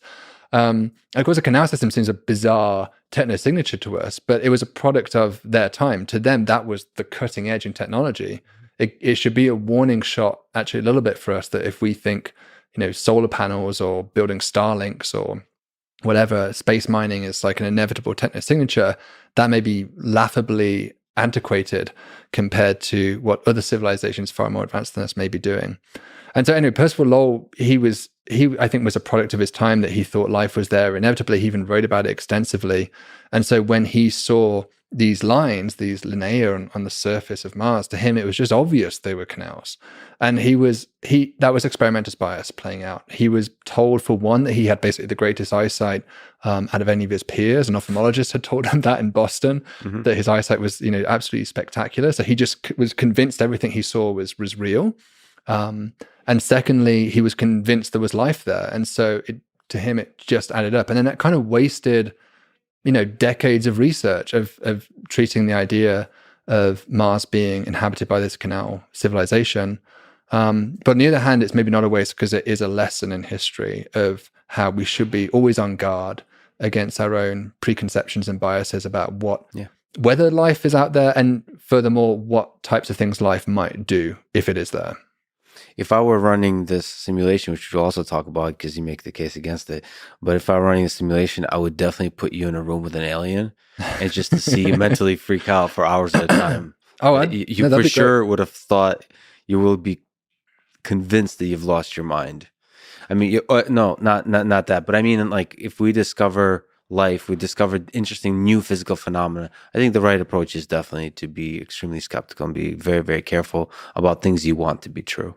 That's really I would say admirable. I'm not like some extreme denialist of evidence. If there was compelling evidence for life on another planet, I would be the first one to be celebrating that and be shaking hands with the alien on the White House lawn, whatever. That would be, I grew up with Star Trek, and that was my fantasy, was to, be Captain Kirk and fly across the stars, meaning of the civilization. So there's nothing more I'd want to be true, as I've said. But we just have to guard against it when we're assessing data. But I have to say, I'm very skeptical that we will ever have that Star Trek moment. even if there are other civilizations out there, they're never going to be at a point which is in technological lockstep with us, similar level of development, even intellectually. The idea that they could have a conversation with us, even through a translator. I mean, we can't communicate with humpback whales. We can't communicate with dolphins in a meaningful way. We can sort of bark orders at them, but we can't have abstract conversations with them about things. And so the idea that we will ever have that fulfilling conversation, I'm deeply skeptical of. And I think a lot of us are drawn to that. It is maybe a replacement for God to some degree, that father figure civilization that might step in, teach us the error of our ways, and bestow wisdom upon our civilization. But they could equally be a giant fungus that doesn't even understand the idea of socialization, because it's the only entity on its planet. It just swells over the entire surface, and it's incredibly intelligent, because maybe each node communicates with each other to create essentially a giant neural net. But it has no sense of what communication even is. And so alien life that's out there is surely going to be extremely diverse. I'm pretty skeptical that we'll ever get that fantasy moment I always had as a kid of having a dialogue with another civilization. So dialogue, yes. What about noticing them? What about noticing signals? Do you hope? So one thing we've been talking about is getting signatures, biosignatures, techno-signatures about other planets. Maybe if we're extremely lucky in our lifetime to be able to meet life forms, get evidence of living or dead life forms on Mars or the moons of Jupiter and Saturn. What about getting signals from outer space, interstellar signals? What would those signals potentially look like? That's a hard question to answer, because we are essentially engaging in xenopsychology to some degree. What are the activities of another civilization? A lot of that is what does the word xenopsychology, I apologize to interrupt, mean? Well, maybe I'm just fabricating that word, really, but they're trying to guess at the machinations and motivations of another intelligent being that was completely evolutionary divorced from us. So it's like you said, exomoons, it's exopsychology, extrasolar psychology. Yeah. Alien psychology is another way of maybe making it more grounded. But we can't really guess at their motivations too well, but we can look at the sorts of behaviors we engage in and at least look for them. We're always guilty that when we look for biosignatures, we're really looking for, and even when we look for planets, we're looking for templates of Earth. When we look for biosignatures, we're looking for templates of Earth-based life. When we look for technosignatures, we tend to be looking for templates of our own behaviors or extrapolations of our behaviors. There's a very long list of technosignatures that people have suggested we could look for. The earliest ones were, of course, radio beacons. That was sort of Project Ozma that Frank Drake was involved in, trying to look for radio signatures, which could either be just like blurting out high power radio signals saying, hey, we're here, or could even have encoded within them galactic encyclopedias for us to unlock, which has always been the allure of the radio technique. But there could also be unintentional signatures. For example, you can have something like the satellite system that we've produced around the Earth, the artificial satellite system, Starlink type systems we mentioned. You could detect the glint of light across those satellites as they orbit around the planet. You could detect a geostationary satellite belt, which would block out some light as the planet transited across the star. You could detect solar panels potentially spectrally on the surface of the planet. Heat island effects. New York is hotter than New York State by a couple of degrees because of the heat island effect of the city. And so you could thermally map different planets and detect these. So there's a large array of things that we do that we can go out and hypothesize we could look for. And then on the furthest end of the scale, you have things which go far beyond our capabilities, such as warp drive signatures, which have been proposed. You get these bright flashes of light, or even gravitational wave detections from LIGO could be detected. You could have Dyson spheres, the idea of covering basically a star is completely covered by some kind of structure which collects all the light from the star to power the civilization. And that would be pretty easily detectable to some degree because you're transferring all of the visible light thermodynamically. It has to be re-emitted, so it would come out as infrared light. So you'd have an incredibly bright infrared star, yet one that was visibly not present at all. And so there would be a pretty intriguing signature to look for. Well, is there efforts to look for something like that for Dyson spheres out there with the strong infrared signal? There has been, there has been, and there's been. I think in the literature there was one with the IRAS satellite, which is an infrared satellite. They targeted, I think, of order of 100,000 stars, nearby stars, and found no convincing examples of what looked like a Dyson sphere star. And then Jason Wright and his team extended this, I think, using WISE, which is another infrared satellite, to look around galaxies. So could an entire galaxy have been converted into Dyson spheres, or a significant fraction of the galaxy, which is basically the Kardashev type 3, right? This is when you've basically mastered the entire galactic pool of resources. And again, out of 100,000 nearby galaxies, there appears to be no compelling examples of what looks like a Dyson galaxy, if you want to call it that. So that by no means proves that they don't exist or don't happen, but it seems like it's an unusual behavior for a civilization to get to that stage of development and start harvesting the entire stellar output.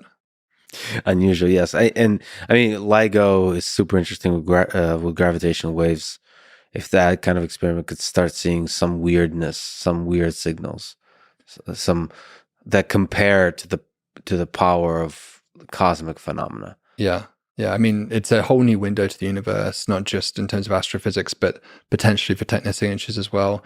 I have to say, with the warp drives, I am skeptical that warp drives are possible because you have kind of fundamental problem relativity. You can either really have relativity, faster than light travel, or causality. You can only choose two of those three things. You really can't have all three in a coherent universe. If you have all three, you basically end up with the possibility of these kind of temporal paradoxes and time loops and grandfather paradoxes. Well, can't there be pockets of causality? Something like that? Like where there's like pockets of consistent causality? You could design it in that way. You could be, if you had a warp drive or a time machine, essentially, you could be you could be very conscious and careful of the way you use it so as to not to cause paradoxes or just do it in a local area or something.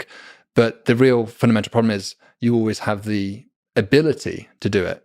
And so in a vast cosmic universe, if time machines are all over the place, that there's too much risk of someone doing it, right? Of somebody having the option of essentially breaking the universe with this. So there's a fundamental problem. Hawking has this chronology protection conjecture where he said that essentially that this just can't be allowed because it breaks all our laws of physics if time travel is possible. Current laws of physics, yes. Correct. Yeah. And so we'd need to rip up relativity. I mean, that's the point, is the current laws of physics. So you'd have to rip up our current law of relativity to make sense of how FTL could live in that universe, because you can't have relativity, FTL, and causality sit nicely and play nicely together. But we currently don't have quantum mechanics and relativity playing nice together anyway, so it's not Correct. like everything is all a nice little fabric. It's certainly not the full picture. There must be more to go. Yeah. But so it's already ripped up, so might as well rip it up a little more. And then, and in the process, actually try to connect the two things, because maybe in the unification of the standard model and general relativity, maybe there lies some kind of new wisdom about about warp drives. So, by the way, warp drives is somehow messing with the fabric of the universe to be able to travel faster than the speed of light. Yeah, you're basically bending space time. You could also do it with a wormhole or some of the hypothetical FTL systems. It doesn't have to necessarily be the Alcubierre drive, the warp drive. It could be any faster than light system. As long as it travels superluminally, it will violate causality and relativity. And presumably that will be observable with LIGO. Potentially. Depends on, I think, the properties of whatever the spacecraft is. I mean, one problem with warp drives is there's all sorts of problems with warp drives, but when the start of that sentence, one problem with warp drives. There's just this one minor problem that we have to get around. But when it arrives at its destination, it basically collects this vast. Basically has like an event horizon almost at the front of it, and so it collects all this radiation at the front as it goes, and when it arrives, all that radiation gets dumped on its destination and would basically completely exterminate the planet it arrives at. That radiation is also incident within the shell itself. There's Hawking radiation occurring within the shell, which is pretty dangerous. And then it raises all sorts of exacerbations of the Fermi paradox, of course, as well. So you might be able to explain why we don't see a galactic empire. I mean, even here it's hard. You might be able to explain why we don't see a galactic empire if everybody's limited to Voyager 2 rocket speeds of like 20 kilometers per second or something. But it's a lot harder to explain why we don't see the stars populated by galactic empires when warp drive is eminently possible, because it makes expansion so much more trivial that it makes our life harder. There's some wonderful simulation work being done out of Rochester where they actually simulate all the stars in the galaxy, or a fraction of them, and they spawn a civilization on one of them, and they let it spread out at sublight speeds. And actually the very mixing of the stars themselves, because the stars are not static, they're in orbit of the galactic center, and they have crossing paths with each other. If you just have a range of even like 5 light years, and your speed is of order of a few percent the speed of light is the maximum you can muster, you can populate the entire galaxy within something like 100,000 to about 1 million years or so. So another a fraction of the lifetime of the galaxy itself. And so this raises some fairly serious problems, because if any civilization in the entire history of the galaxy decide to do that, then either we shouldn't be here, or we happen to live in this kind of rare pocket where they chose not to populate to. And so this is sometimes called fact A, Hart's fact A. As the fact A is that a civilization is not here now. An alien civilization is not in present occupation of the Earth, and that's difficult to resolve with the apparent ease at which even a small extrapolation of our own technology could potentially populate a galaxy in far faster than galactic history. So to me, by the way, the Fermi paradox is truly a paradox for me. But I suspect that if aliens visit Earth, I suspect if they do, if they are everywhere, I think they're already here and we're too dumb to see it. But leaving that aside, I think we should be able to, in that case, have very strong, obvious signals when we look up at the stars, at the emanation of energy required. We would see some weirdness that, like, where these are these kinds of stars and these are these kinds of stars that are being messed with, like leveraging the nuclear fusion of stars to do something useful. Right. Like the fact that we don't really see that, like maybe you can correct me. Wouldn't we be able to, if there is like alien civilizations running galaxies, wouldn't we see weirdnesses from an astronomy perspective with the way the stars are behaving? Yeah, I mean, it depends exactly what they're doing, but I mean, the Dyson Sphere example is one that we already discussed, where a survey of 100,000 nearby galaxies find that they have all been transformed into Dyson Sphere collectors. You could also imagine them doing things like, we read a paper about this recently, of star lifting, where you can extend the life of your star by scooping mass off the star. So you'd be, doing stellar engineering essentially. Space, if you're doing a huge amount of asteroid mining, you would have a spectral signature because you're basically filling the solar system with dust by doing that. There'd be debris from that activity. And so there are some limits on this. Certainly we don't see, bright flashes, which would be, one of these consequences of warp drives, as I said, is as they decelerate, they produce these bright flashes of light. We don't seem to see evidence of those kind of things. We don't see anything obvious around the nearby stars or the stars that we've surveyed in detail beyond that indicate any kind of artificial civilization. The closest maybe we had was Boyagin's star that there was a lot of interest in. There was a star that was just very peculiarly dipping in and out its brightness. And it was hypothesized for a time that may indeed be some kind of Dyson-like structure. So maybe a Dyson sphere that's half built. And so as it comes in and out, it's blocking out huge swaths of the star. It was very difficult to explain it really with any kind of planet model at the time. But an easier hypothesis that was proposed was it could just be a large number of comets or dust or something, or maybe a planet that had broken apart, and as its fragments orbit around, it blocks out starlight. And it turned out, with subsequent observations of that star, which especially the amateur astronomy community made a big contribution to as well, that the dips were chromatic, which was a real important clue that probably wasn't a solid structure then that was going around it. It was more likely to be dust. Dust is chromatic. By chromatic, I mean it looks different in different colors. So it blocks out more red light than blue light. If it was a solid structure, it shouldn't do that. It should be opaque, right? A solid metal structure or something. So that was one of the clear indications. And the behavior of and the way the light changed or the dips changed across wavelength was fully consistent with the expectations of what small particulates would do. And so that's very hard. I mean, the real problem with alien hunting, the technical term. This is the real one problem. Yeah. The one problem with the warp drive and the one problem with alien hunting. Yes. But I'd say there's three big problems for me with any search for life, which includes UFOs all the way to fossils on Mars, is that aliens have three unique properties as a hypothesis. One is they have essentially unbounded explanatory capability. So there's almost no phenomena I can show you that you couldn't explain with aliens to some degree. You could say, well, the aliens just have some super high-tech way of creating that illusion. Yeah. The second one would be unbounded avoidance capacity. So I might see a UFO tomorrow, and then the next day, and then the next day, and then predict I should see it on Thursday at the end of the week.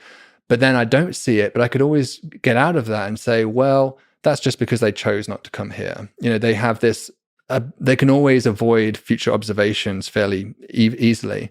If you survey an exoplanet for biosignatures and you don't see oxygen, you don't see methane, that doesn't mean there's no one living there. They could always be either tricking their atmosphere, engineering it. We actually wrote a paper about that, how you can use lasers to hide your biosignatures as an advanced civilization. Or you could just be living underground or underwater or something where there's no biosignatures. So you can never really disprove there's life on another planet or on another star. It has infinite avoidance. And then finally, the third one is that we have incomplete physical understanding of the universe. So if I see a new phenomena, which Boyagin's star was a good example of that, we saw this new phenomena of these strange dips we'd never seen before. It was hypothesized immediately this could be aliens. It's like a god of the gaps. But it turned out to be incomplete physical understanding. And so that happens all the time. In the first pulsar that was discovered, same story. Jocelyn Bell kind of somewhat tongue-in-cheek called it Little Green Man 1 because it looked a lot like the radio signature that was expected from an alien civilization. But of course, it turned out to be a completely new type of star that we had never seen before, which was a neutron star. with these two jets coming out the top of it. And so that's a challenge. Those three things are really, really difficult in terms of experimental design for a scientist to work around. Something that can explain anything, can avoid anything, so it's almost unfalsifiable, and could always just be, to some degree, as you said, we have this very limited knowledge of the infinite possibilities of physical law, and we're probably only scratching the surface.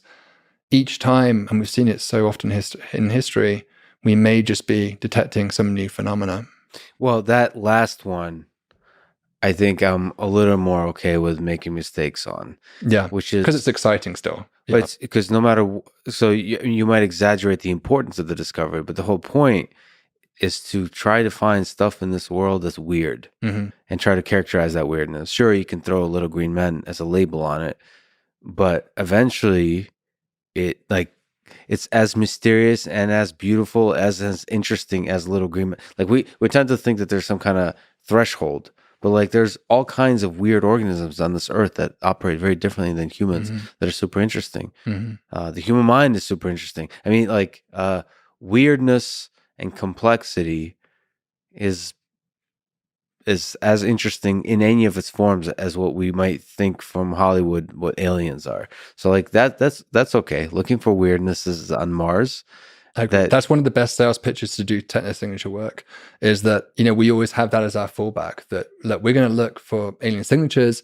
If we fail, we're going to discover some awesome new physics along the way. And so even any kind of signature that we detect is always going to be interesting.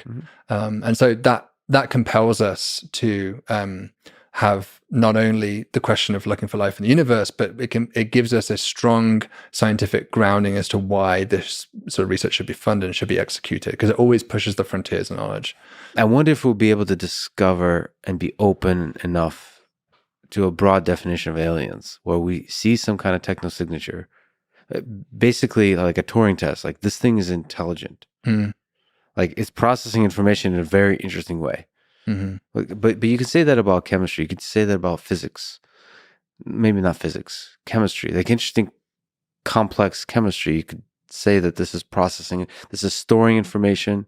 This is propagating information over time. So I mean, it's a gray area between a living organism that we would call an alien and a thing that's super interesting. It's able to carry some kind of intelligence.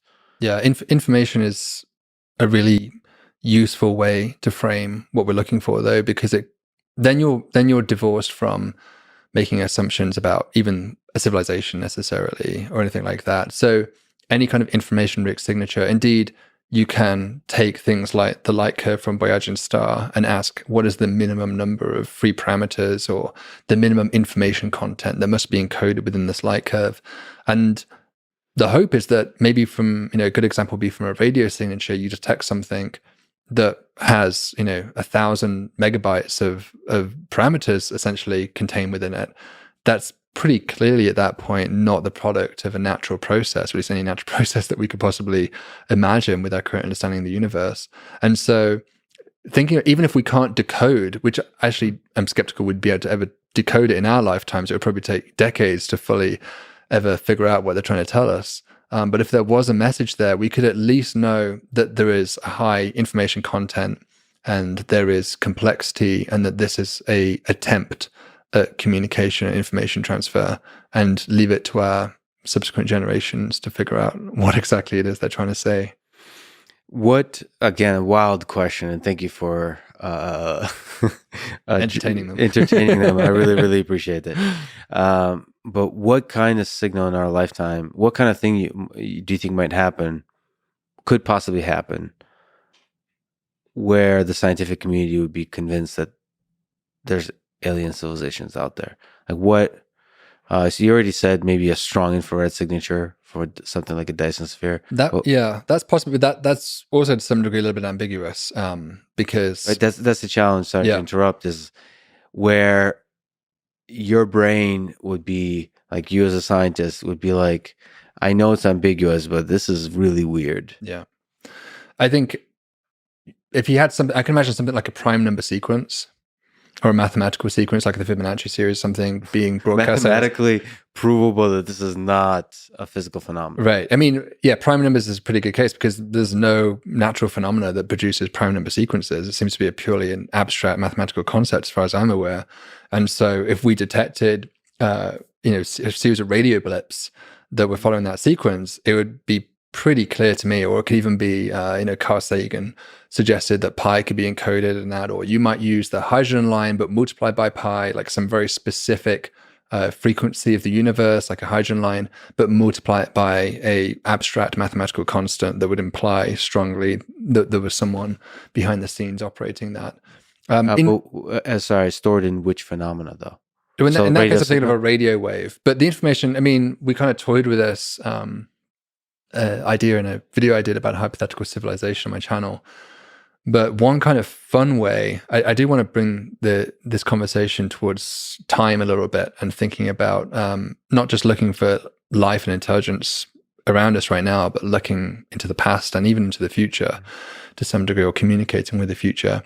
And so we had this fun experiment of imagining a civilization that was born at the beginning of the history of the galaxy and being the first, and what it would be like for them. And they were desperately searching for evidence of life, but couldn't find it. And so they decided to try and leave something behind for future civilizations to discover, to tell them about themselves. But of course, a radio signature is not going to work there because it has to have a power source, and that's a piece of machinery. It's going to eventually break down. It's going to be hard to maintain that for billions of years timescale. And so you wanted something that was kind of passive, that doesn't require an energy source, but can somehow transmit information, which is hard to think about something that satisfies those criteria. But there was a proposal by one of my colleagues, Luke Arnold, which inspired a lot of us in technosignatures. And he suggested that you could build artificial transitors.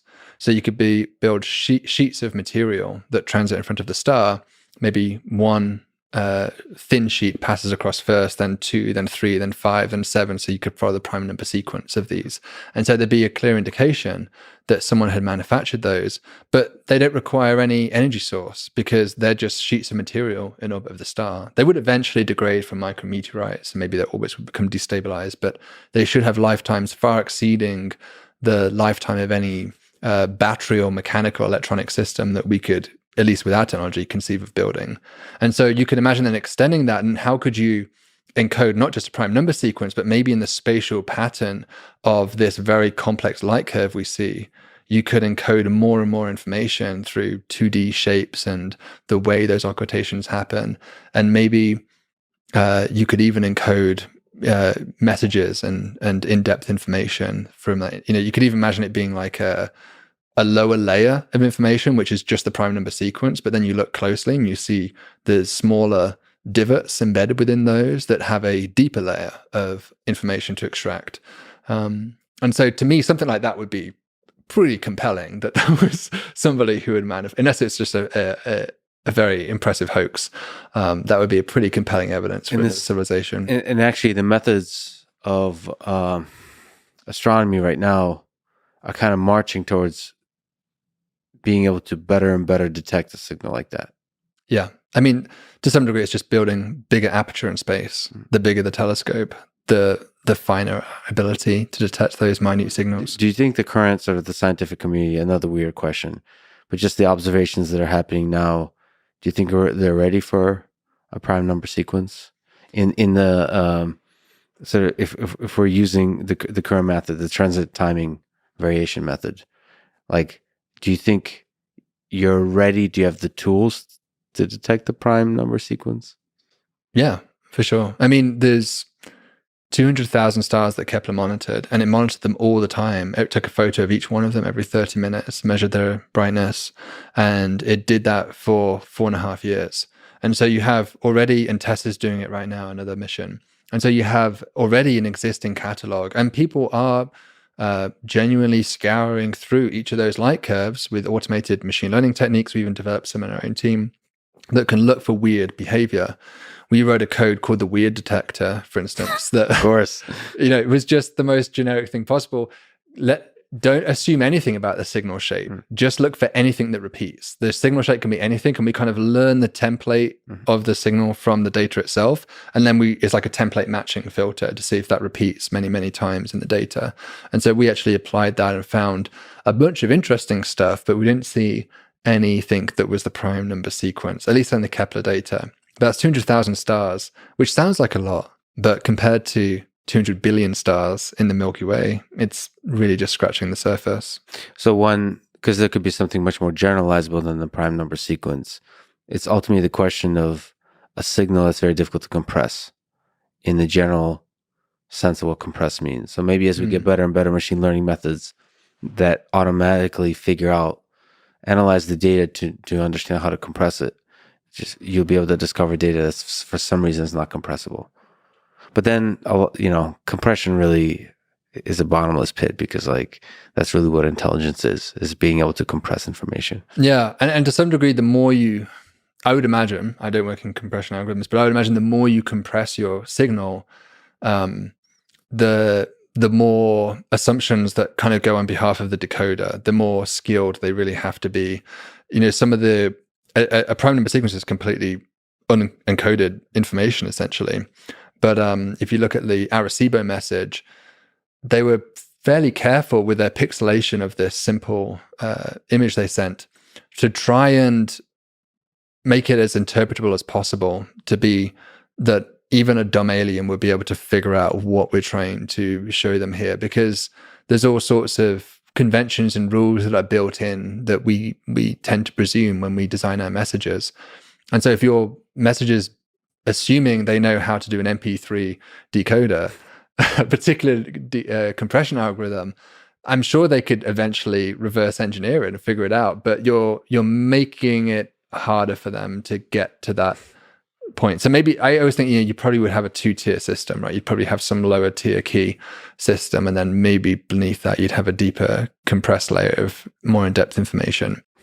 What about maybe observing actual physical objects? So first, let me go to your tweet as a source of inspiration. You tweeted that it's interesting to ponder that if Oort clouds are ever mined by the systems of alien civilizations, mining equipment from billions of years ago could be in our Oort cloud, since the Oort clouds they extend really, really, really, really far outside the actual star. Yeah. Mining equipment, just like basic boring mining equipment out there. I don't know if there's something interesting to say about Oort clouds themselves that are interesting to you, and about possible non-shiny light emitting mining equipment from alien civilizations. Yeah, that's kind of the beauty of the field of technosignatures and looking for life, is you can find inspiration and intellectual joy in just the smallest little thing that starts a whole thread of building upon it and wondering about the implications. And so in this case, I was just really struck by, we kind of mentioned this a little bit earlier, the idea that stars are not static. We tend to think of the galaxy as having stars in a certain location from the center of the galaxy, and they kind of live there. But in truth, the stars are not only orbiting around the center of the galaxy, but those orbits are themselves changing over time. They're precessing. And so in fact, the orbits look more like a spirograph. If you've ever done those as a kid, they kind of whirl around and trace out all sorts of strange patterns. And so the stars intersect with one another. And so the current closest star to us is Proxima Centauri, which is about 4.2 light years away. But it will not always be the closest star. And over millions of years, it will be supplanted by other stars. In fact, stars that will come even closer than Proxima within just a couple of light years. And that's been happening, not just we can project that will happen over the next few million years, but that's been happening presumably throughout the entire history of the galaxy for billions of years. And so if you went back in time, there would have been all sorts of different nearest stars throughout different stages of the Earth's history. And those stars are so close that their Oort clouds do intermix with one another. So the Oort cloud can extend out to even a light year or two around the Earth. There's some debate about exactly where it ends. It probably doesn't really have a definitive end, but kind of peters out more and more and more as you go further away. By the way, for people who don't know, an Oort cloud, I don't know what the technical definition is, but a bunch of rocks that objects that orbit the star, and they can extend really, really, Correct. really far because of gravity. These are objects that probably are mostly icy rich. They were probably formed fairly similar distances to Jupiter and Saturn, but were scattered out through the interactions of those giant planets. We see a circular disk of objects around us, which kind of looks like the asteroid belt, but just further away, called the Kuiper belt. And then further beyond that, you get the Oort cloud. And the Oort cloud is not a disk, it's just a sphere. It kind of surrounds us in all directions. So these are objects that were scattered out through three-dimensionally in all different directions. And so those objects are potentially resources for us, especially if you were planning to do an interstellar mission one day. You might want to mine the water that's embedded within those and use that as either oxygen or fuel for your rocket. And so it's quite possible. There's also some rare earth metals and things like that as well. But it's quite possible that a civilization might use Oort cloud objects as a jumping off point. Or in the Kuiper belt, you have things like Planet 9 even. So there might even be objects beyond in the Oort cloud, which are actually planet-like that we just cannot detect. These objects are very, very faint. So that's why they're so hard to see. I mean, even Planet 9 is hypothesized to exist, but we've not been able to confirm its existence because it's at something like 1,000 AU away from us, 1,000 times the distance of the Earth from the sun. And so even though it's probably larger than the Earth, the amount of light it reflects from the sun just looks like a star at that point, so far away from it that it barely reflects anything back. It's extremely difficult to detect. So there's all sorts of wonders that may be lurking out in the outer solar system. And so this leads you to wonder, in the Oort cloud, that Oort cloud must have intermixed with other Oort clouds in the past. And so what fraction of the Oort cloud is truly belongs to us, belongs to what was scattered from Jupiter and Saturn? What fraction of it could in fact be interstellar visitors? And of course, we've got excited about this recently because of Oumuamua, this interstellar asteroid, which seemed to be at the time the first evidence of an interstellar object. But when you think about the Oort cloud intermixing, it may be that a large fraction of comets are seeded from the Oort cloud that eventually come in. Some of those comets may indeed have been interstellar in the first place that we just didn't know about through this process. There even is an example, I can't remember the name, there's an example of a comet that has a very peculiar spectral signature that has been hypothesized to have actually been an interstellar visitor, but one that was essentially sourced through this Oort cloud mixing. And so this is kind of intriguing. It also, the outer solar system is just it's like at the bottom of the ocean. We know so little about what's on the bottom of our own planet's ocean. And we know next to nothing about what's on the outskirts of our own solar system. It's all darkness. Yeah. So like, that's one of the things is to understand the phenomena, we need light. And we need to see how light interacts with it or what light emanates from it. But most of our universe is darkness. So there could be a lot of interesting stuff. I mean, this is where your interest is with the cool worlds, and the interesting stuff lurks in the darkness, right? Basically, all of us, 400 years of astronomy, our only window into the universe has been light. And that has only changed quite recently with the discovery of gravitational waves. That's now a new window. And hopefully, to some degree, I guess, solar neutrinos we've been detecting from but they come from the sun, not interstellar space. But we may be able to soon detect neutrino messages, as even been hypothesized as a way of communicating between civilizations as well, or just do neutrino telescopes to study the universe.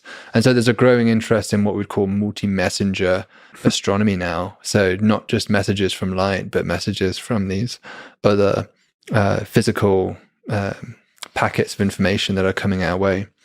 But when it comes to the outer solar system, light really is our only window. There's two ways of doing that. One is you detect the light from the Oort cloud object itself, which, as I just said, is very, very difficult. There's another trick, which we do in the Kuiper belt especially, and that's called an occultation. And so sometimes those objects will just pass in front of a distant star, just coincidentally. These are very, very brief moments. They last for less than a second. And so you have to have a very fast camera to detect them, which conventionally astronomers don't usually build fast cameras. Most of the phenomena we observe occurs on hours, minutes, days even. But now we're developing cameras which can take, thousands of images per second, and yet do it at the kind of astronomical fidelity that we need for this kind of precise measurement. And so you can see these very fast dips. You even get these kind of diffraction patterns that come around, which are really cool to look at. And I kind of love it because it's almost like passive radar. You have these pinpricks of light. Imagine that you live in a giant black sphere, but there's these little pinholes that have been poked. And through those pinholes, almost laser light is shining through. And inside this black sphere, there are unknown things wandering around, drifting around that we are trying to discover. And sometimes they will pass in front of those little pencil-thin laser beams, block something out, and so we can tell that it's there. And it's not an active radar because we didn't actually, beam anything out and get a reflection off, which is what the sun does. The sun's light comes off and it comes back. That's more like an active radar system. There's more like a passive radar system where we are just listening very intently. And so I'm kind of so fascinated by that. The idea that we could map out the rich architecture of the outer solar system just by doing something that we could have done potentially for a long time ago, which is just listening in the right way, just tuning our instrumentation to the correct way of not listening, but viewing the universe to catch those objects. Yeah, I mean, it's really fascinating. It seems almost obvious that your efforts, when projected out in over like 100, 200 years, will have a really good map through even methods like basically transit timing, high resolution transit timing, but basically the planetary and the planet's satellite movements that of all the different star systems out there. Yeah, and it could revolutionize the way we think about the solar system. I mean, that revolution has happened several times in the past. When we discovered Vesta in the 19th century, that was, I think, the seventh planet for a while, or the eighth planet when it was first discovered. And then we discovered Ceres, and there was a bunch of asteroid objects, Janus. And so for a while, the textbooks had, there was something like 13 planets in the solar system. And then that was just a new capability that was emerging to detect those small objects. And then we ripped that up and said, no, we're going to change the definition of a planet. And then the same thing happened when we started looking at the outer skirts of the solar system. Again, we found Eris, we found Sedna, these objects which resembled Pluto, and the more and more of them we found, make. And eventually we again had to rethink the way we even contextualize what a planet is and what the nature of the outer solar system is. So regardless as to what you think about the debate about whether Pluto should be demoted or not, which I know often invokes a lot of strong feelings, it is an incredible achievement that we were able to transform our view of the solar system in a matter of years just by basically, charge coupled devices, the things that's in cameras. Though the invention of that device allowed us to detect objects which were much further away, much fainter, and revealed all of this stuff that was there all along. And so that's the beauty of astronomy. There's just so much to discover, and even in our own backyard. Do you ever think about this? Do you imagine what are the things that will completely change astronomy over the next 100 years? Like if you transport yourself forward 100 years, what are the things that will blow your mind when you look at, wait, what? Would it be just a very high resolution mapping of things? Like, holy crap. Like one surprising thing might be, holy crap, there's like Earth-like moons everywhere. Yeah. And another one could be just totally different devices for sensing. Yeah, I think usually astronomy moves forward dramatically, and science in general, when you have a new technological capability come online for the first time. And we kind of just gave examples of that there with the solar system. So what kind of new capabilities might emerge in the next 100 years? The capability I would love to see is not just, in the next 10, 20 years, we're hoping to take these pale blue dot images we spoke about. So that requires building something like JWST, but on an even larger scale and optimized for direct imaging. You'd have to have either a coronagraph or a star shade or something to block out the starlight and reveal those pale blue dots. So in the next sort of decades, I think that's the achievement that we can look forward to in our lifetimes, is to see photos of other Earths. Going beyond that, maybe in our lifetimes, towards the end of our lifetimes perhaps, I'd love it if we, I think it's technically possible, as Breakthrough Starshot are giving us a lot of encouragement with, to maybe send a small probe to the nearest stars and start actually taking high resolution images of these objects. There's only so much you can do from far away. If you want to have, and we can see it in the solar system. There's only so much you can learn about Europa by pointing Hubble Space Telescope at it. But if you really want to understand that that moon, you're going to have to send something to orbit it to hopefully land on it and drill down to the surface. And so the idea of even taking a flyby and doing a snapshot photo that gets beamed back, that could be, doesn't even have to be more than 100 pixels by 100 pixels. That would be a completely game-changing capability to be able to truly image these objects. And maybe at home in our own solar system, we can certainly get to a point where we produce crude maps of exoplanets. One of the kind of the ultimate limit of what a telescope could do is governed by its size. And so the largest telescope you could probably ever build would be one that was the size of the sun. There's a clever trick for doing this without physically building a telescope that's the size of the sun, and that's to use the sun as a gravitational lens. This was proposed, I think, by von Eschleman in like 1979, but it builds upon Einstein's theory of general relativity, of course, that there is a warping of light, a bending of light from the sun's gravitational field. And so a distant starlight is like a magnifying glass. Anything that bends light is basically can be used as a telescope. It's going to bend light to a point. Now, it turns out the sun's gravity is not strong enough to create a particularly great telescope here, because the focus point is really out in the Kuiper belt. It's at 550 astronomical units away from the Earth, so 550 times further away from the sun than we are. And that's beyond any of our spacecraft have ever gone. So you have to send a spacecraft to that distance, which would take 30, 40 years, even optimistically improving our chemical propulsion system significantly. You'd have to bound it into that orbit, but then you could use the entire sun as your telescope. And with that kind of capability, you could image planets to kilometer scale resolution from afar. And that really makes you wonder. I mean, if we can conceive, maybe we can't engineer it, but if we can conceive of such a device, what might other civilizations be currently observing about our own planet? And perhaps that is why nobody is visiting us, because there is so much you can do from afar that to them that's enough. They, maybe they can get to the point where they can detect our radio leakage, they can detect our terrestrial television signals, they can map out our surfaces, they can tell we have cities, they can even do infrared mapping of the heat island effect and all this kind of stuff. They can tell the chemical composition of our planet. And so that might be enough. Maybe they don't need to come down to the surface and study do anthropology and see what our civilization is like. But there's certainly a huge amount you can do, which is significantly cheaper to some degree than flying there, just by exploiting cleverly the physics of the universe itself. So your intuition is, and this very, very well may be true, that observation might be way easier than travel.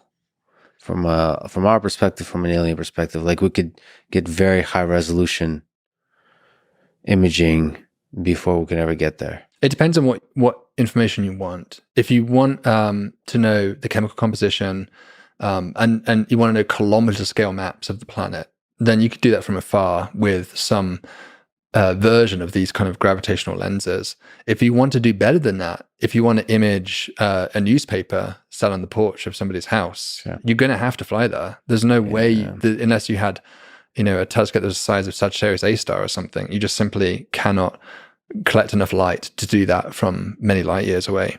So there is certainly reasons why visiting will always have its place, depending on what kind of information you want. We proposed in my team actually that the sun is the ultimate pinnacle of telescope design, but flying to 1,000 AU is a real pain in the butt because it's just going to take so long. And so a more practical way of achieving this might be to use the Earth. Now, the Earth doesn't have anywhere near enough gravity to create a substantial gravitational lens, but it has an atmosphere. And that atmosphere refracts light, it bends light. So whenever you see a sunset, just as the sun's setting below the horizon, it's actually already beneath the horizon. It's just that the light is bending through the atmosphere. It's actually already about half a degree down beneath. And what you're seeing is that curvature of the light path. And your brain interprets it, of course, to be following a straight line because your brain always thinks that.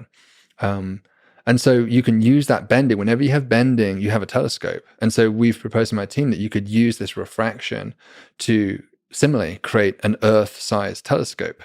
Called the Terrascope. The Terrascope. We have a great video on this. Yeah. And do you have a paper on the Terrascope? I do, yeah. Great. Sometimes get confused with this because they've heard of an Earth-sized telescope because may have heard of the Event Horizon Telescope, which took an image of, it's taking an image right now of the center of our black hole.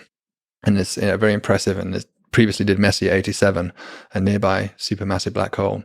And so those images were interferometric. So they were small telescopes scattered across the Earth, and they combined the light paths together interferometrically to create effectively an Earth-sized angular resolution. Telescopes always have two properties. There's the angular resolution, which is how small of a thing you can see on the surface, and then there's the magnification. How much brighter does that object get versus just your eye or some small object? Now, what the Event Horizon Telescope did, it traded off amplification or magnification for the angular resolution. That's what it wanted. It wanted that high angular resolution, but it doesn't really have much photon collecting power because each telescope individually is very small. The Terrascope is different because it is literally collecting light with a light bucket, which is essentially the size of the Earth. And so that gives you both benefits potentially, not only the high angular resolution that a large aperture promises you, but also actually physically collects all those photons so you can detect light from very, very far away, the very outer edges of the universe. And so we propose this as a possible future technological way of achieving these extreme goals, ambitious goals we have in astronomy.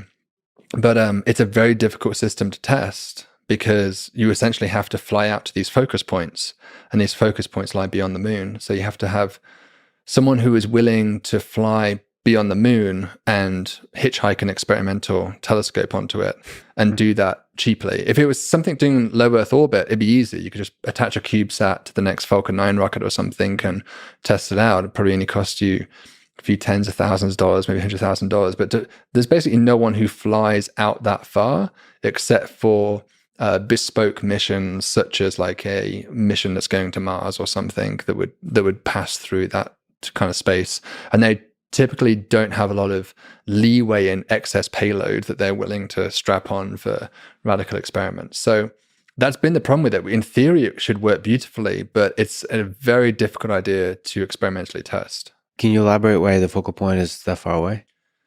So you get about half a degree bend from the Earth's atmosphere when you're looking at the sun at the horizon, and you get that 2 times over if you're outside of the planet's atmosphere, because it comes, the star is half a bend to you still on the horizon, then half a degree back out the other way. So you get about a 1 degree bend. Mm-hmm. You take the radius of the Earth, which is about 7,000 kilometers, and do your arctan function. You'll end up with a distance that's about, it's actually the inner focal point is about 2/3 the distance of the Earth-Moon system.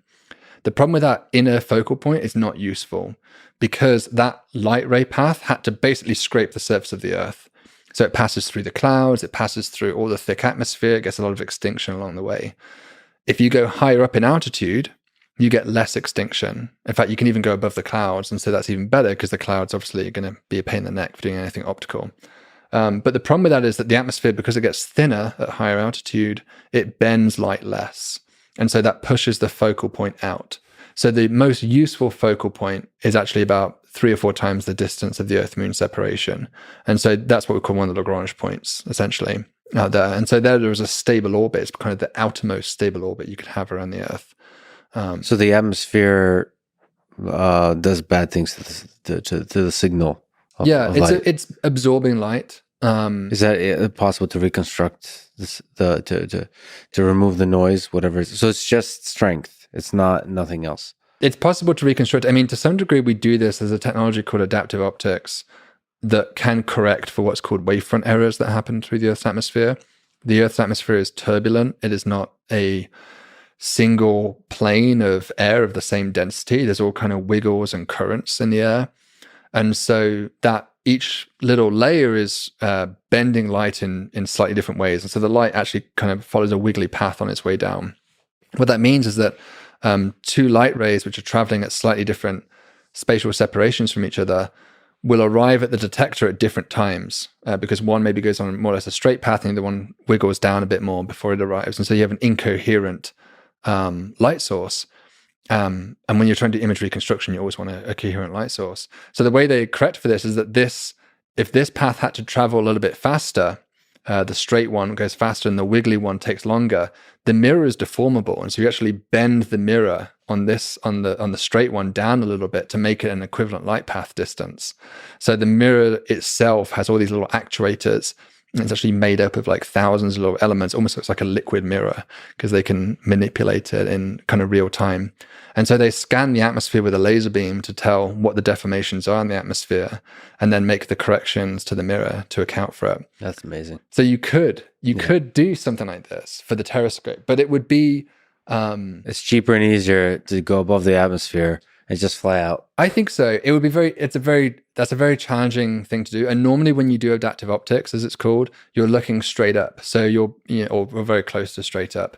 If you look at the horizon, we basically never do astronomical observations on the horizon because you're looking through more atmosphere. Mm-hmm. If you go straight up, you're looking at the thinnest portion of atmosphere possible. But as you go closer and closer towards the horizon, you're increasing what we call the air mass, the amount of air you have to travel through. So here it's kind of the worst case because you're going through the entire atmosphere in and out again with a terrascope. So you'd need a very impressive adaptive optics system to correct for that. So yeah, I would say it's probably simpler, at least for proof of principle, just to test it with having some satellite that was at a much wider orbit. Now, speaking of traveling out into deep space, you already mentioned this a little bit. You made a beautiful video called "The Journey to the End of the Universe." And sort of at the start of that, you're talking about Alpha Centauri. So what would it take for humans or for human-like creatures to travel out to Alpha Centauri? There's a few different ways of doing it, I suppose. One is, it depends on how fast your ship is. That's always going to be the determining factor. If we devised some interstellar propulsion system that could travel a fraction of the speed of light, then we could do it in our lifetimes, which is, I think, what people normally dream of when they think about interstellar propulsion and travel. That you could literally step onto the spacecraft, maybe a few years later you step off on Alpha Centauri B, you walk around the surface and come back and visit your family. There would be, of course, a lot of relativistic time dilation as a result of that trip. You would have aged a lot less than people back on Earth by traveling close to the speed of light for some fraction of time. The challenge of this, of course, is that we have no such propulsion system that can achieve this. So, but you think it's possible? Like, so you have a paper called the Halo Drive, fuel-free relativistic propulsion of large masses via recycled boomerang photons. So, do you think? First of all, what is that? And second of all, how difficult are alternate propulsion systems?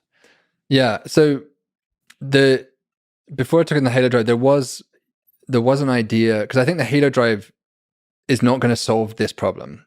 I'll talk about the Halo Drive in a moment, but the Halo Drive is useful for a civilization which is a bit more advanced than us, that has spread across the stars, and is looking for a cheap highway system to get across the galaxy.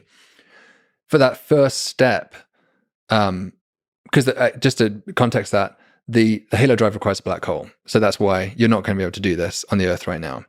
But there are lots of black holes in the Milky Way, so that's the good news. So we'll come to that in a moment. But if you're trying to travel to Alpha Centauri without a black hole, then the most, there are some ideas out there. There was a Project Daedalus and Project Icarus that were two projects that the British Interplanetary Society conjured up on sort of a 20, 30-year timescale.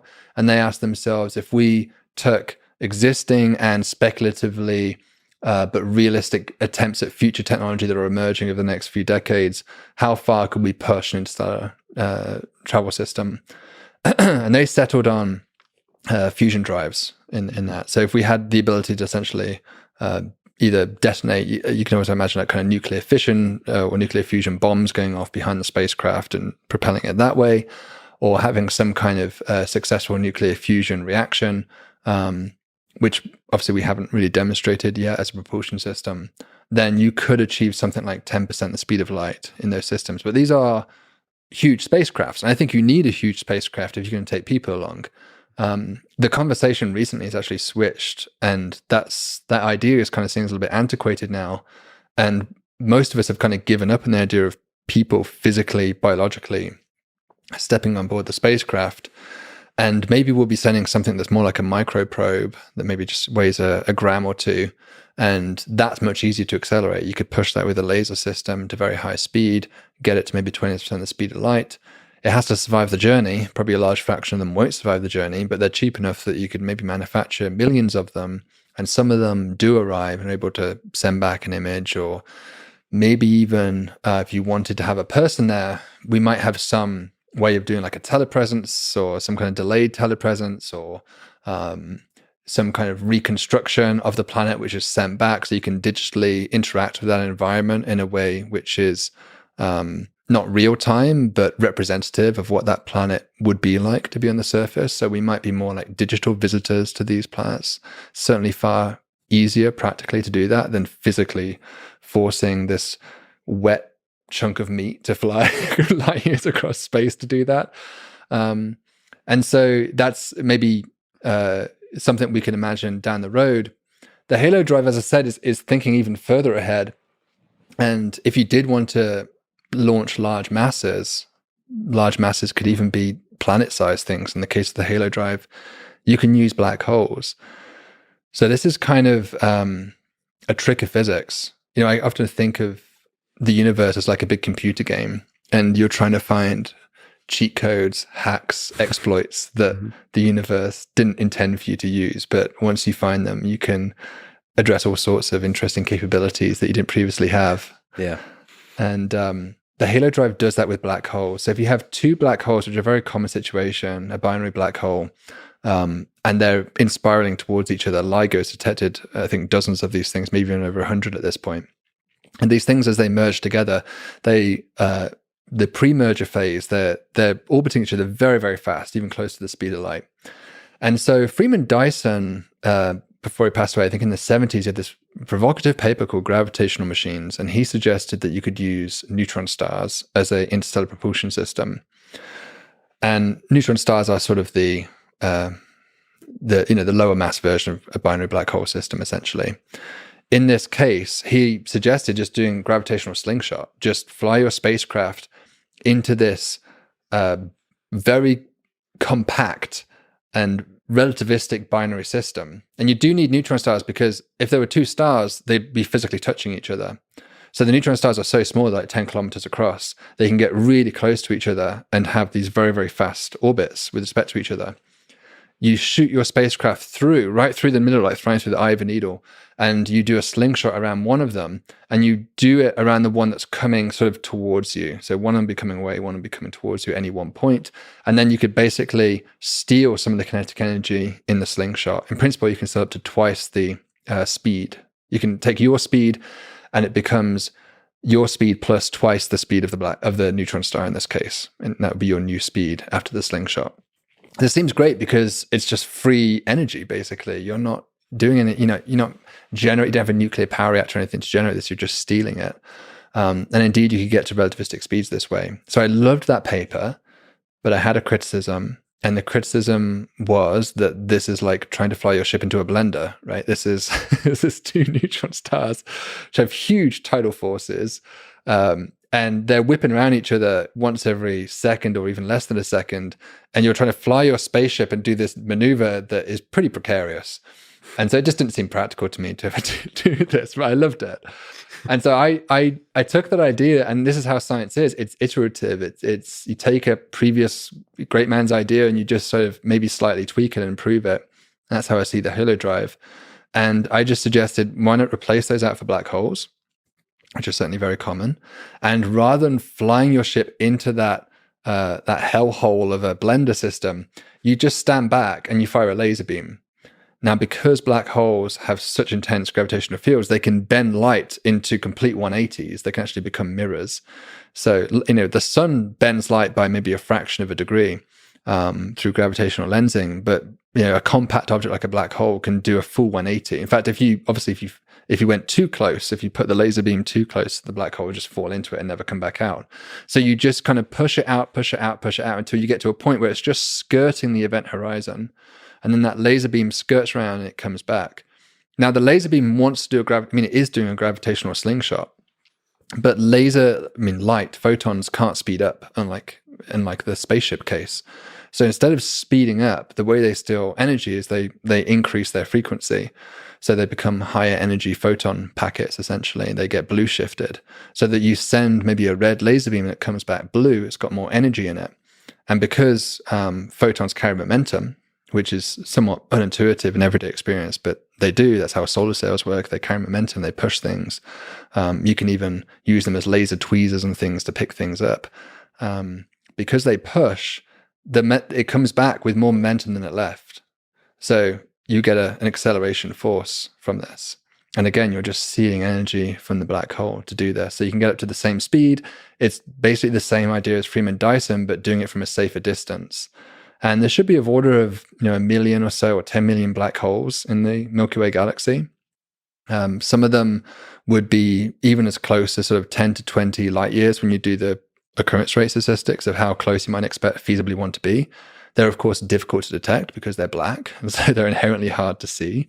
But statistically, there should be plenty out there in the Milky Way. And so these objects would be natural waypoint stations. You could use them to both accelerate away and to brake and slow down. Oh, and on top of all this, we've been talking about astronomy and cosmology. There's been a lot of exciting breakthroughs in detection and exploration of black holes. So the boomeranging photons that you're talking about, there's been a lot of work on photon rings and just all the fun stuff going on outside the black holes. Yeah. So all the garbage outside might be the thing that holds a key to understanding what's going on inside. And there's the Hawking radiation. There's all kinds of fascinating stuff like there's trippy stuff about black holes that I can't even, most people don't understand. I mean, the holographic principle with the plate and the information being stored potentially outside of the black hole. I can't even comprehend how you can project a three-dimensional object onto 2D and somehow store information where it doesn't destroy it. And if it does destroy it, challenging all of physics. All of this is very interesting, especially for kind of more practical applications of how the black hole can be used for propulsion. Yeah. I mean, it may be that black holes are used in all sorts of ways by advanced civilizations. I think, again, it's been a popular idea in science fiction or science fiction trope that Sagittarius A star, the supermassive black hole in the Central Valley Galaxy, could be the best place to look for intelligent life in the universe because it is a giant engine in a way. A unique capability of a black hole is you can basically throw matter into it and you can get these jets that come out, the accretion disks and the jets that fly out. And so you can more or less use them to convert matter into energy V equals mc squared. And there's pretty much nothing else except for annihilation with its own antiparticle as a way of doing that. So they have some unique properties. You could perhaps power a civilization by just throwing garbage into a black hole, right? Just throwing asteroids in and you power your civilization with as much energy as you really would ever plausibly need. And you could also use them to accelerate away across the universe. And you can even imagine using small artificial black holes as thermal generators, right? So the Hawking radiation from them kind of exponentially increases as they get smaller and smaller in size. And so a very small black hole, one that you could almost imagine like holding in your hand, would be a fairly significant heat source.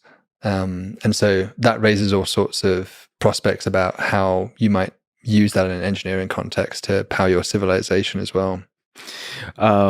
You have a video on becoming a Kardashev Type 1 civilization. What's our hope for doing that? We're a few orders of magnitude away from that. Yeah, it is surprising. I think people tend to think that we're close to this scale. The Kardashev Type 1 is defined as a civilization which is using as much energy as is essentially incident upon the planet from the star. So that's of order, I think, for the Earth of something like 10 to the 5 terawatts or 10 to the 7 terawatts. It's a gigantic amount of energy. And we're using a tiny, tiny, tiny fraction of that right now. So, if you became a Kardashev Type 1 civilization, which is seen not necessarily as a goal unto itself, I think people think, well, why are we aspiring to become this energy-hungry civilization? Surely our energy needs might become, might improve our efficiency or something as time goes on. But ultimately, the more energy you have access to, the greater your capabilities will be. I mean, if you want to lift Mount Everest into space, there is just a calculable amount of potential energy change that that's going to take in order to accomplish that. And the more energy you have access to as a civilization, then clearly the easier that energy achievement is going to be. So it depends on what your aspirations are as a civilization. It might not be something we want to ever do, but we should make clear that lifting heavy things isn't the only thing. It's just doing work. So yeah, it could be computation. It could right. It could be more and more and more and more sophisticated and larger and larger and larger computation. Which is, it does seem where we're headed with the very fast increase in the scale and the quality of our computation outside the human brain. Yeah, artificial computation. Yeah, I mean, computation is a great example of. I mean, already I think something like 10% of US power electricity use is going towards these supercomputing centers. So there's a vast amount of our current energy needs which are already going towards computing, and will surely only increase over time. If we start ever doing anything like mind uploading or creating simulated realities, that cost will surely become almost a dominant source of our energy requirements at that point, if civilization completely moves over to this kind of post-humanism stage. And so it's not unreasonable that our energy needs would continue to grow. Certainly historically, they always have at about 2% per year. And so if that continues, there is going to be a certain point where you're running up against the amount of energy which you can harvest, because you're using even if you cover the entire planet in solar panels, there's no more energy to be had. And so this is there's a few ways of achieving this. I sort of talked about in the video how there were several renewable energy sources that we're excited about, like geothermal, wind power, waves, but pretty much all of those don't really scratch the surface or don't really scratch the itch of getting to a Kardashev type 1 civilization. They're meaningful now. I would never tell anybody don't do wind power now, because it's clearly useful at our current stage of a civilization, but it's not. It's going to be a pretty negligible fraction of our energy requirements if we got to that stage of development. And so there has to be a breakthrough in either our ability to harvest solar energy, which would require maybe something like a space array of solar panels of beaming the energy back down, or some developments and innovations in nuclear fusion that would allow us to essentially reproduce the same process of what's producing the solar photons, but here on Earth. But even that comes with some consequences. If you're generating the energy here on Earth and you're doing work on it on Earth, then that work is going to produce waste heat, and that waste heat is going to increase the ambient temperature of the planet. And so even if this isn't really a greenhouse effect that you're increasing the temperature of the planet, this is just the amount of computers that are churning. You put your hand to a computer, you can feel the warmth coming off them. If you do that much work of literally the entire instant energy of the planet is doing that work, the planet is going to warm up significantly as a result of that. And so, that's that clearly indicates that this is not a sustainable path, that civilizations, as they approach Kardashev Type 1, are going to have to leave planet Earth, which is really the point of that video, to show that it's a Kardashev Type 1 civilization, even though it's defined as instant energy upon a planet, that is not a species that is going to still be living on their planet, at least in isolation. They will have to be harvesting energy from afar. They will have to be doing work on that energy outside of their planet, because otherwise you're going to dramatically change the environment in which you live. Well, yeah. So the more energy you create, the more energy you use, the higher the imperative to expand out into the universe. But also not just the imperative, but the capabilities. And you've kind of, as a side on your lab page, mentioned that you're sometimes interested in astroengineering. So what kind of space architectures do you think we can build to house humans or interesting things outside of Earth? Yeah, I mean, there's a lot of fun ideas here. One of the classic ideas is an O'Neill cylinder or a Stanford torus. These are like two rotating structures that were devised in space. They're basically using the centrifugal force as artificial gravity. And so these are structures which tend to be many kilometers across that you're building in space, but could potentially habitat millions of people in orbit of the Earth. Of course, you could imagine putting them, if The Expanse does a pretty good job, I think, of exploring the idea of human exploration of the solar system and having many objects, many of the small near-Earth objects and asteroids inhabited by mining colonies.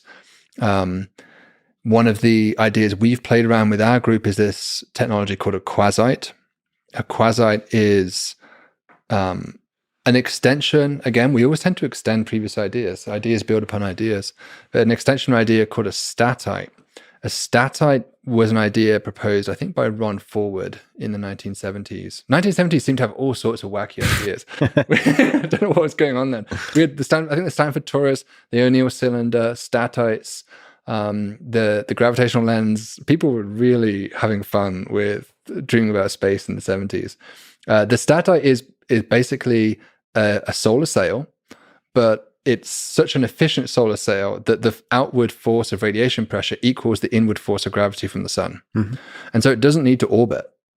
Normally you avoid, the sun is pulling us right now through force of gravity, but we are not getting closer towards the sun, even though we are falling towards the sun because we're in orbit, which means our translational speed is just enough to keep us at the same altitude, essentially, from the sun. And so you're in orbit, and that's how you maintain distance. A statite doesn't need to do that. It could be basically, completely static in inertial space, but it's just balancing the two forces of radiation pressure and inward gravitational pressure. A quasite is the in-between of those two states. So it has some significant outward pressure, but not enough to resist fully falling into the star. And so it compensates for that by having some translational motion. So it's in between an orbit and a statite. And so what that allows you to do is maintain artificial orbits. So normally if you want to calculate your orbital speed of something at, say, half an AU, you would use Kepler's third law and go through that, and you'd say, okay, if it's at half an AU, I can calculate the period by p squared is proportional to a cubed and go through that. But for a quasite, you can basically have any speed you want. It's just a matter of how much of the gravitational force are you balancing out. You effectively enter an orbit where you're making the mass of the star be less massive than it really is. So it's as if you were orbiting a 0.1 solar mass star or a 0.2 solar mass star, whatever you want.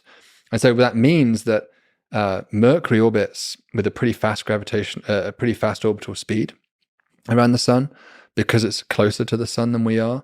But we could put something in Mercury's orbit that would have a slower speed, and so it would co-track with the Earth. Mm-hmm. And so we would always be aligned with them at all times.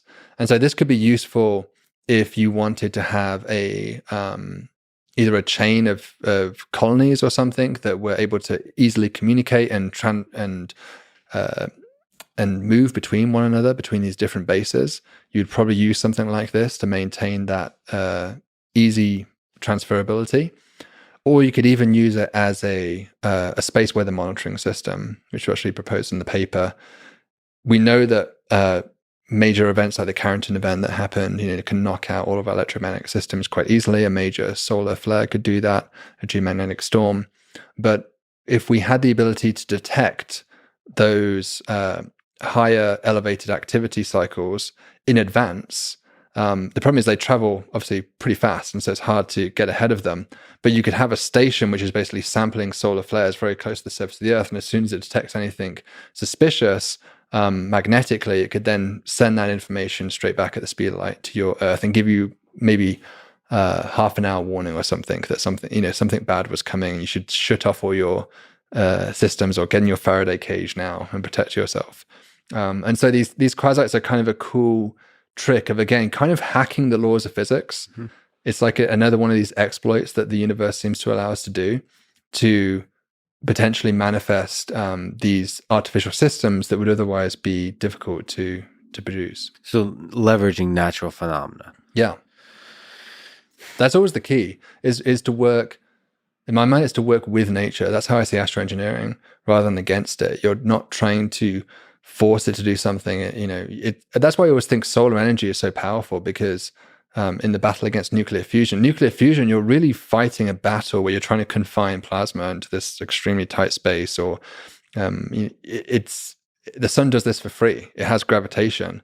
And so that's in essence what a solar panel does. It is a nuclear fusion reactor fueled energy system, but it's just using gravitation for the confinement and having a huge standoff distance for its energy collection. And so there are tricks like that. It's a very naive, simple trick in that case, where we can rather than having to reinvent the wheel, we can use the space infrastructure, if you like, the astrophysical infrastructure that's already there to our benefit. Yeah, I think in the long arc of human history, probably natural phenomena is the right solution. That's the elegant solution because all the power is already there. That's why a Dyson sphere in the long sort of, but you don't know what a Dyson sphere would look like, but some kind of thing that leverages the power, the energy that's already in the sun is better than creating artificial nuclear fusion reaction. But then again, that brings us to the topic of AI. How much of this, if we're traveling out there, interstellar travel, or doing some of the interesting things we've been talking about, how much of those ships would be occupied by AI systems, do you think? What would be the living organisms occupying those ships? Yeah, it's depressing to think about AI in the search for life because it has. I mean, I've been thinking about this a lot over the last few weeks with playing around with ChatGPT-3, like many of us, and being astonished with its capabilities. And you see that our society is undergoing a change that seems significant in terms of the development of artificial intelligence. We've been promised this revolution, this singularity for a long time, but it really seems to be stepping up its pace of development at this point. And so that's interesting because as someone who looks for alien life out there in the universe, it sort of implies that our current stage of development is highly transitional, and that you go back for the last 4.5 billion years, the planet was dumb essentially. If you go back last few thousand years, there was a civilization, but it wasn't really producing any techno signatures. And then over the last maybe 100 years, there's been something that might be detectable from afar. But we're approaching this cusp where we might imagine it. I mean, we're thinking of like maybe years and decades with AI development, typically when we talk about this. But as an astronomer, I have to think about much longer timescales of centuries, millennia, millions of years. And so if this wave continues over that timescale, which is still the blink of an eye on a cosmic timescale, that implies that everything will be AI essentially out there, if this is a common behavior. And so that's intriguing because it sort of implies that we are special in terms of our moment in time as a civilization, which it normally is something we're averse to as astronomers. We normally like this mediocrity principle. We're not special. We're a typical part of the universe. It's sometimes called the cosmological principle. But in a temporal sense, we may be in a unique location. And perhaps that is part of a solution to the Fermi paradox, in fact, that if it is true that planets tend to go through basically 3 phases, dumb life for the vast majority, a brief period of biological intelligence, and then an extended period of artificial intelligence that they transition to, then we would be at a unique and special moment in galactic history that would be of particular interest for any anthropologists out there in the galaxy, right? This would be the time that you would want to study a civilization very carefully. You wouldn't want to interfere with it. You would just want to see how it plays out. Kind of similar to the ancestor simulations that I sometimes talked about with the simulation argument, that you are able to observe perhaps your own origins and study how the transformation happens. And so, yeah, that has for me recently been throwing the Fermi paradox a bit on its head. And this idea of the zoo hypothesis that we may be monitored, which has for a long time been sort of seen as a fringe idea, even amongst the SETI community. But if we live in this truly transitional period, it adds a lot of impetus to that idea, I think. Well, even AI itself would, by its very nature, would be observing us. It's like human. There used to be this concept of human computation, which is actually exactly what's feeding the current chat language models, which is leveraging all the busy stuff we're doing to do the hard work of learning. So like the language models are trained on human interaction and human language on the internet. And so AI feeds on the output of brain power from humans. And so like it would be observing and observing, and it gets stronger as it observes. So it actually gets extremely good at observing humans. And one of the interesting philosophical questions that starts percolating is what is the interesting thing that makes us human? We tend to think of it, and you said like there's 3 phases. What's the thing that's hard to come by in phase 3? Is it something like scarcity, which is limited resources? Is it something like consciousness? Is that the thing that's very that emerged the evolutionary process in biological systems that are operating under constrained resources? This thing that it feels like something to experience the world, which we think of as consciousness, is that really difficult to replicate? Is in artificial systems? Is that the thing that makes us fundamentally human, or is it just a side effect that we attribute way too much importance to? Do you have a sense? If we look out into the future and AI systems are the ones that are traveling out there to Alpha Centauri and beyond, do you think they have to carry the flame of consciousness with them? No, not necessarily. They may do, but it may not be necessarily. I mean, I guess we're talking about the difference here between sort of an AGI, artificial general intelligence, or consciousness, which are distinct ideas, and you can certainly have one without the other. So I could imagine. I would disagree with this certainly in that statement. Okay. I think it's very possible in order to have intelligence, you have to have consciousness. Okay. Well, I mean, to a certain degree, GPT-3 has a level of intelligence already. It's not a general intelligence, but it displays properties of intelligence with no consciousness. So again, I would disagree. Okay. Well, I don't know. Because you said, it's very nice that you said it displays properties of intelligence. Mm-hmm. In the same way it displays properties of intelligence, I would say it's starting to display properties of consciousness. It certainly could fool you that it's conscious. Correct. Yeah. So there's, I guess, like a Turing test problem. Like if it's displaying all those properties, if it quacks like a parrot, looks like a parrot, or quacks like a duck, things like isn't it basically a duck at that point? So yeah, I can see that argument. It probably, I mean, certainly I try to think about it from the observer's point of view as an astronomer. What am I looking for? Whether that intelligence is conscious or not has little bearing, I think, as to what I should be looking for when I'm trying to detect evidence of them. It would maybe affect their behavior in ways that I can't predict. But that's, again, getting into the game of what I would call xenopsychology, of trying to make projections about the motivations of an alien species is incredibly difficult. And similarly, for any kind of artificial intelligence, it's unfathomable what its intentions may be. I mean, I would sort of question whether it would even be interested in traveling between the stars at all. If its primary goal is computation for the sake of computation, then it's probably going to have a different way of, it's going to be engineering its solar system and the nearby material around it for a different goal. If it's just simply trying to increase computer substrate across the universe. And that, of course, if that is its principal intention, to just essentially convert dumb matter into smart matter as it goes, then I think that would come into conflict with our observations of the universe, right? Because the Earth shouldn't be here if that were true. The Earth should have been transformed into computer substrate by this point.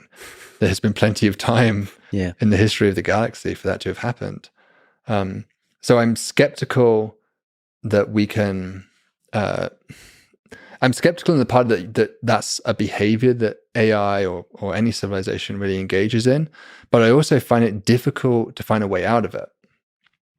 To explain why that would never happen in the entire history of the galaxy, amongst potentially, if life is common, millions, maybe even billions of instantiations of AI could have occurred across the galaxy.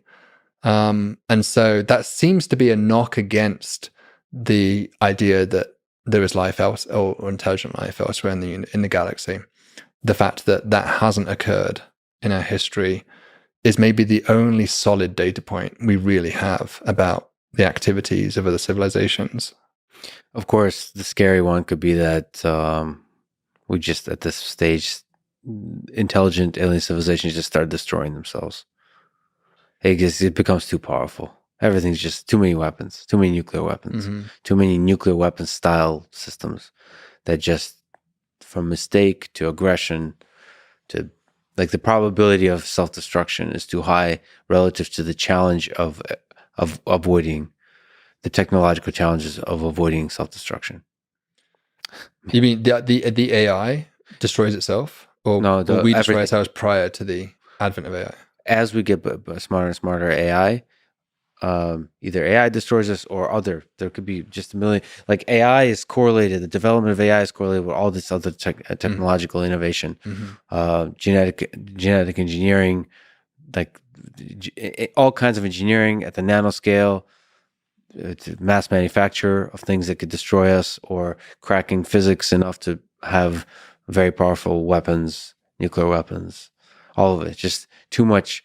Physics enables way too many things that can destroy us before it enables the propulsion systems that allow us to fly far enough away before we destroy ourselves. So maybe that's what happens to the other alien civilizations. Is that your resolution? Because I think us in the techno-signature community and the astronomy community aren't thinking about this problem seriously enough, in my opinion. We should be thinking about what AI is doing to our society and the implications of what we're looking for. And so the only, I think, part of this thinking has to involve people like yourself who are more intimate with the machine learning and artificial intelligence world. How do you reconcile in your mind? You said earlier that you think you can't imagine a galaxy where life and intelligence is not all over the place. And if artificial intelligence is a natural progression for civilizations, how do you reconcile that with the absence of any information around us, or any clues or hints of artificial behavior, artificially engineered stars, or colonization, computer substrate, transformed planets, anything like that? It's extremely difficult for me. It's the Fermi paradox, broadly defined, is extremely difficult for me. And the terrifying thing is, one thing I suspect is that we keep destroying ourselves. The probability of self-destruction with advanced technology is just extremely high. That's why we're not seeing it. But then again, my intuition about why we haven't blown ourselves up with nuclear weapons, it's very surprising to me from a scientific perspective. Yeah, it doesn't. Given all the cruelty I've seen in the world, given the power that nuclear weapons place in the hands of a very small number of individuals, it's very surprising to me we had to destroy ourselves, and it seems to be a very low probability situation we have happening here. But then the other explanation is the zoo, is the observation that we're just being observed. That's the only other thing. It's so difficult for me. Of course, all of science, everything is very humbling. It would be very humbling for me to learn that we're alone in the universe. It would change. You know what? Maybe I do want that to be true, because you want us to be special. That's why I'm resisting that thought. Maybe there's no way we're that special. There's no way we're that special. That's where my resistance comes from. I would just say, the specialness is something we implicitly in that statement. There's kind of an assumption that we are something positive, like we're a gift to this planet or something, and that makes us special. But it may be that intelligence is more of we're like rats or cockroaches. We're an infestation of this planet. We're not some benevolent property that the planet would ideally like to have, if you can even say such a thing. But we may be not only a generally a negative force for a planet's biosphere and its own survivability, which I think you can make a strong argument about, but we may also be a very persistent infestation that may, even in, interesting thoughts in this, in the wake of a nuclear war, would there be an absolute eradication of every human being, which would be a fairly extreme event? Or would the candle of consciousness, as you might call it, the flame of consciousness, continue with some small pockets that would maybe in 10,000 years, 100,000 years, we'd see civilization reemerge and play out the same thing over again. Yeah, that's certainly. But nuclear weapons aren't powerful enough yet. But yes, but to sort of push back on the infestation, sure. But the word special doesn't have to be positive. I just mean. I think it tends to imply, but I take your point. Yeah, but maybe just maybe unique. Extremely rare might be. Yeah. And that to me, it's very strange for me to be cosmically unique. It's just very strange. I mean that we're the only thing of this level of complexity in the galaxy just seems very strange to me. I would just, as I said, I do think it depends on this classification. I think there is sort of, again, it's kind of buried within there as a subtext, but there is a classification that we're doing here that what we are is a distinct category of life. Let's say in this case, when we're talking about intelligence, we are something that can be separated. But of course, we see intelligence across the animal kingdom in, dolphins, humpback whales, octopuses, crows, ravens. And so it's quite possible that that these are all manifestations of the same thing. And we are not a particularly distinct class, except for the fact we make technology. That's really the only difference to our intelligence. And we classify that separately. But from a biological perspective, to some degree, it's really just all part of a continuum. And so that's why when we talk about unique, you are putting yourself in a box which is distinct and saying this is the only example of things that fall into this box. But the walls of that box may themselves be a construct of our own arrogance that we are something distinct. Sure. But I was also speaking broadly for us, meaning all life on Earth.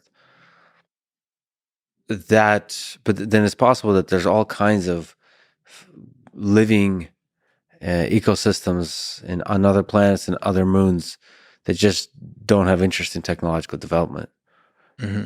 And maybe technological development is the parasitic thing that destroys the organism broadly, and then maybe that's actually one of the fundamental realities. Whatever broad way to categorize technological development, that's just the parasitic thing that just destroys itself. Yeah, I think it's a cancer. We're flirting around. Sorry to interrupt, but we're flirting around this idea of the great filter a little bit here. So we're really asking, where is this? Does it lie ahead of us?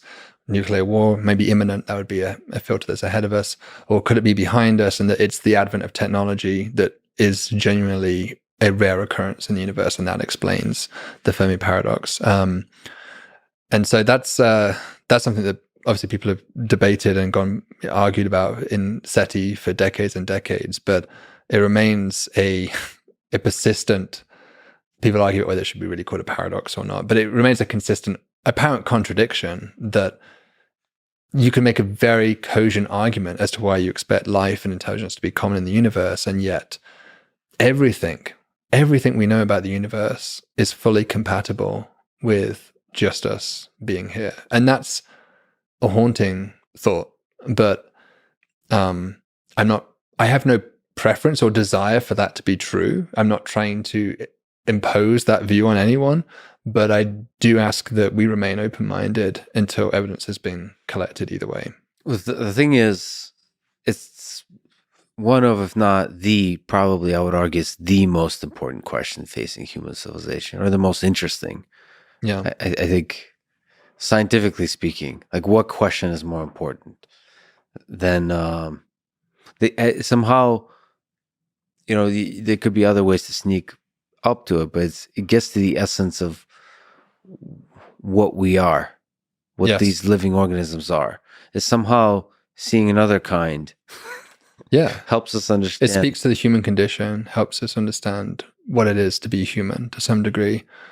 I think, I have tried to remain very agnostic about the idea of life and intelligence. One thing I try to be more optimistic about, and I've been thinking a lot with our searches for life in the universe, is life in the past. I think it's actually not that hard to imagine we are the only civilization in the galaxy right now. Living. Yeah, that's currently extant. but there may be very many extinct civilizations. If each civilization has a typical lifetime comparable to, let's say, AI is the demise of our own, that's only a few hundred years of technological development, or maybe 10,000 years if you go back to the Neolithic Revolution, the dawn of agriculture. Hardly anything in cosmic time span. That's nothing. That's the blink of an eye. And so it's not surprising at all that we would happen not to coexist with anyone else. But that doesn't mean nobody else was ever here. And if other civilizations come to that same conclusion and realization, maybe they scour the galaxy around them, don't find any evidence for intelligence, then they have two options. They can either give up on communication and just say, well, it's never going to happen. We just may as well just, worry about what's happening here on our own planet. Or they could attempt communication, but communication through time. And that's almost the most selfless act of communication, because there's no hope of getting anything back. It's a philanthropic gift almost to that other civilization that you can maybe it might just be nothing more than a monument, which the pyramids essentially are, a monument of their existence, that these are the things they achieved, this was their, the things they believed in, their language, their culture. Or it could be maybe something more than that. It could be sort of lessons from what they learned in their own history. And so I've been thinking a lot recently about how would we send a message to other civilizations in the future? Because that act of thinking seriously about the engineering of how we would design it would inform us about what we should be looking for. And also perhaps be our best chance, quite frankly, of ever making contact. It might not be the contact we dream of, but it's still contact. There would still be a record of our existence, as pitiful as it might be compared to a two-way communication. And I love the humility behind that project, that universal project. Yeah. It's it's humble, and it humbles you to the vast temporal landscape of the universe. Just realizing our day-to-day lives, all of us will be forgotten. It's nice to think about something that sends a signal out to other. It's almost like a humility of acceptance as well, of knowing that you have a terminal disease, but your impact on the earth doesn't have to end with your death, that it could go on beyond with what you leave behind for others to discover with maybe the books you write or what you leave in the literature. Do you think launching the Roadster vehicle out in space with the Drone Panic? Yeah, the Roadster. I'm not sure what someone would make of that if they found it. Yeah, that's true. There have been quasi attempts at it beyond the Roadster. There's plaques there's the Pioneer plaques, there's the Voyager 2 Golden Record. It's pretty unlikely anybody's going to discover those because they're just adrift in space, and they will eventually mechanically die and not produce any signal for anyone to spot. So you'd have to be extremely lucky to come across them. I've often said to my colleagues that I think the best place is the moon. The moon, unlike the Earth, has no significant weathering. How long will the Apollo descent stages, which are still on the lunar surface, last for? The only real effect is micrometeorites, which are slowly like dust smashing against them pretty much. But that's going to take millions, potentially billions of years to erode that down. And so we have an opportunity, and that's on the surface. If you put something just a few meters beneath the surface, it would have even greater protection. And so it raises the prospect of that if we wanted to send something, a significant amount of information, to a future galactic spanning civilization that maybe cracks the interstellar propulsion problem, the moon's going to be there for 5 billion years. That's a long time for somebody to come by and detect maybe a strange pattern that we draw on the sand, for them to, big arrow, big cross, like look under here, and we could have a tomb of knowledge of some record of our civilization. And so I think it's, when you think like that, what that implies to us, well, okay, the galaxy is 13 billion years old. The moon is already 4 billion years old. There may be places familiar to us, nearby to us, that we should be seriously considering as places we should look for life and intelligent life or evidence of relics that they might leave behind for us. So that thinking like that will help us find such relics, and it's like it's like a beneficial cycle that happens. Yes. Yeah, exactly. That enables the science of SETI better, like of searching for bios and tech signatures and so on. Yeah. And it's inspiring. I mean, it's also inspiring in that we want to leave a legacy behind as an entire civilization, not just in the symbols, but broadly speaking. Yeah. That's lasting somehow. Yeah, and I'm part of a team that's trying to repeat the Golden Record experiment. We're trying to create like an open source version of the Golden Record that future spacecraft are able to download and basically put on a little hard drive that they can carry around with them, and get these distributed hopefully across the solar system eventually. And is it going to be called the Hitchhiker's Guide to the Galaxy? Or yeah, it could be. That's a good name for it. We've been toying a little bit with the name, but I think probably it would just be Golden Record at this point, or Golden Record version 2 or something. But I think another benefit that I see of this activity is that it forces us as a species to ask those questions about what it is that we want another civilization to know about us. The Golden Record was kind of funny because it had photos on it, and it had photos of people eating, for instance, but it had no photos of people defecating. Mm-hmm. And so I always thought that was kind of funny because if I was an alien, yeah, or if I was studying an alien, if I saw images of an alien, I would. I'm not trying to be like a perv or anything, but I would want to see the full I want to understand the biology of that alien, and so we always censor what we show. And we should show the whole actual natural process, and then also say we humans tend to censor these things. We tend to not like to walk around naked. We tend to not to talk about some of the natural biological phenomena and talk a lot about others. Yeah, and actually just be very like the way you would be to a therapist or something, very transparent about the way we actually operate. Yeah, in this world. I mean, and Sagan had that with the Golden Record. I think he originally. There's a male and a female figure depicted on the Golden Record, and the woman had a genitalia originally drawn, and there was a lot of pushback from, I think, a lot of Christian groups who were not happy about the idea of throwing this into space, and so eventually they had to remove that. And so it would be confusing biologically if you're trying to study xenobiology of this alien that apparently has no genitalia, or the man does, but for some reason the woman doesn't, and that's our own societal and cultural imprint happening into that information. That's, to be fair, just even having two sexes and predators and prey, just that could be just a very unique Earth-like thing. So they might be confused about why there's like pairs of things. Like, why are you like, why is there a man and a woman in general? Like they could be, they could be confused about a lot of things in general. I don't think they don't even know which way to hold the picture. Exactly.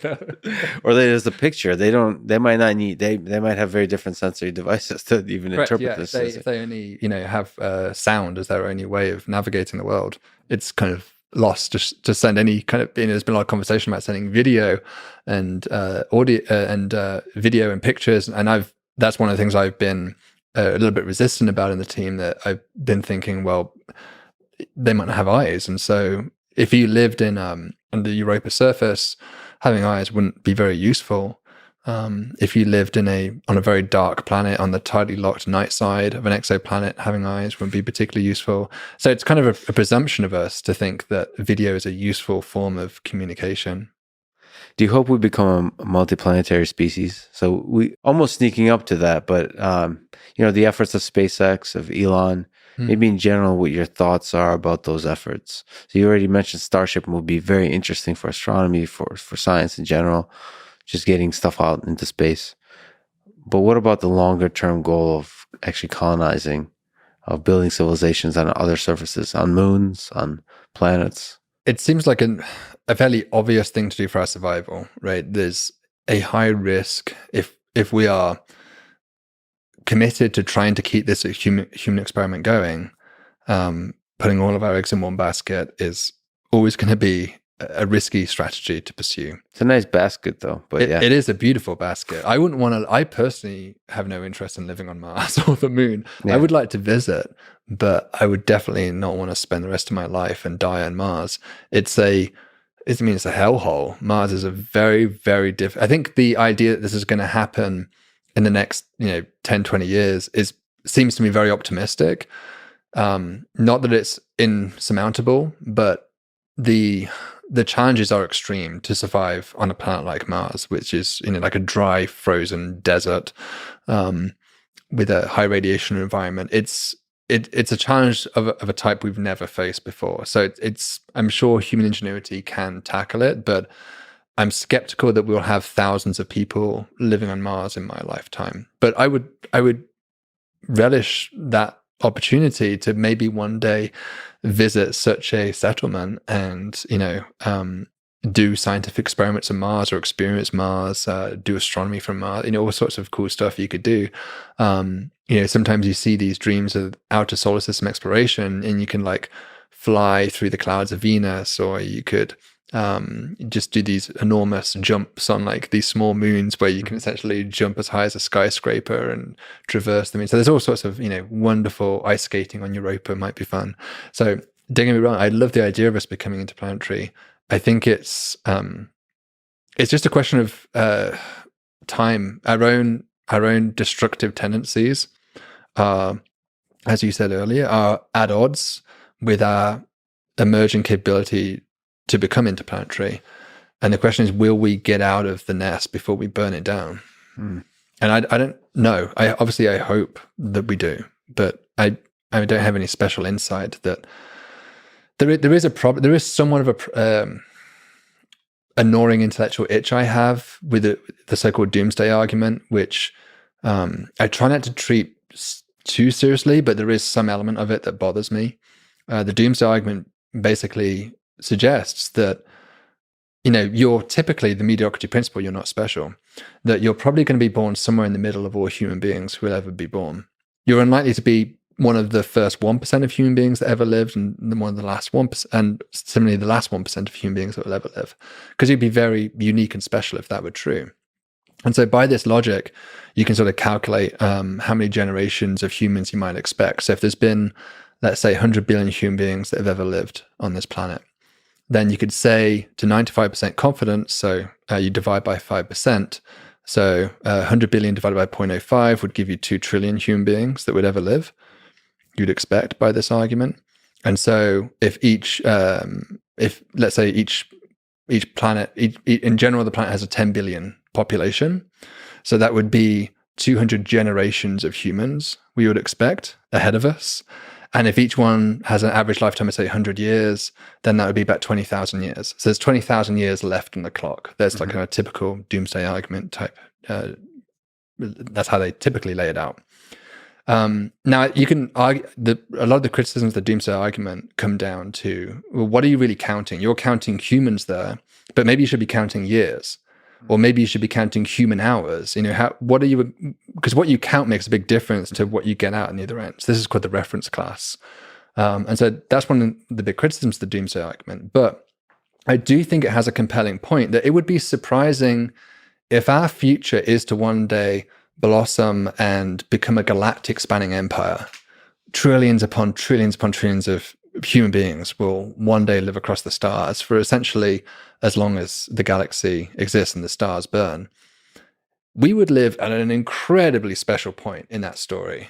We would be right at the very, very, very beginning.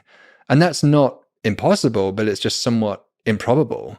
And so there's part of that sort of irks against me, but it also almost feels like a philosophical argument because you're sort of talking about souls being drawn from this cosmic pool. So it's not an argument that I lose sleep about for our fate of the doomsday, but it is somewhat intellectually annoying that there is a slight contradiction there, it feels like, with the idea of a galactic spanning empire. Yeah, but of course there's so many unknowns. I for one would love to visit even space, but Mars. Just imagine standing on Mars and looking back at Earth. Yeah. I mean, Be incredible sight. It would give you such a fresh perspective as to your entire existence and what it meant to be human. yeah, and then come back to Earth, and it would give you a heck of a perspective. Plus, the sunset on Mars is supposed to be nice. I loved what William Shatner said after his flight. His words really moved me when he came down, and I think it really captured the idea that we shouldn't really be sending engineers, our scientists into space. We should be sending our poets, because those are the people when they come down who can truly make a difference when they describe their experiences in space. And I found it very moving reading what he said.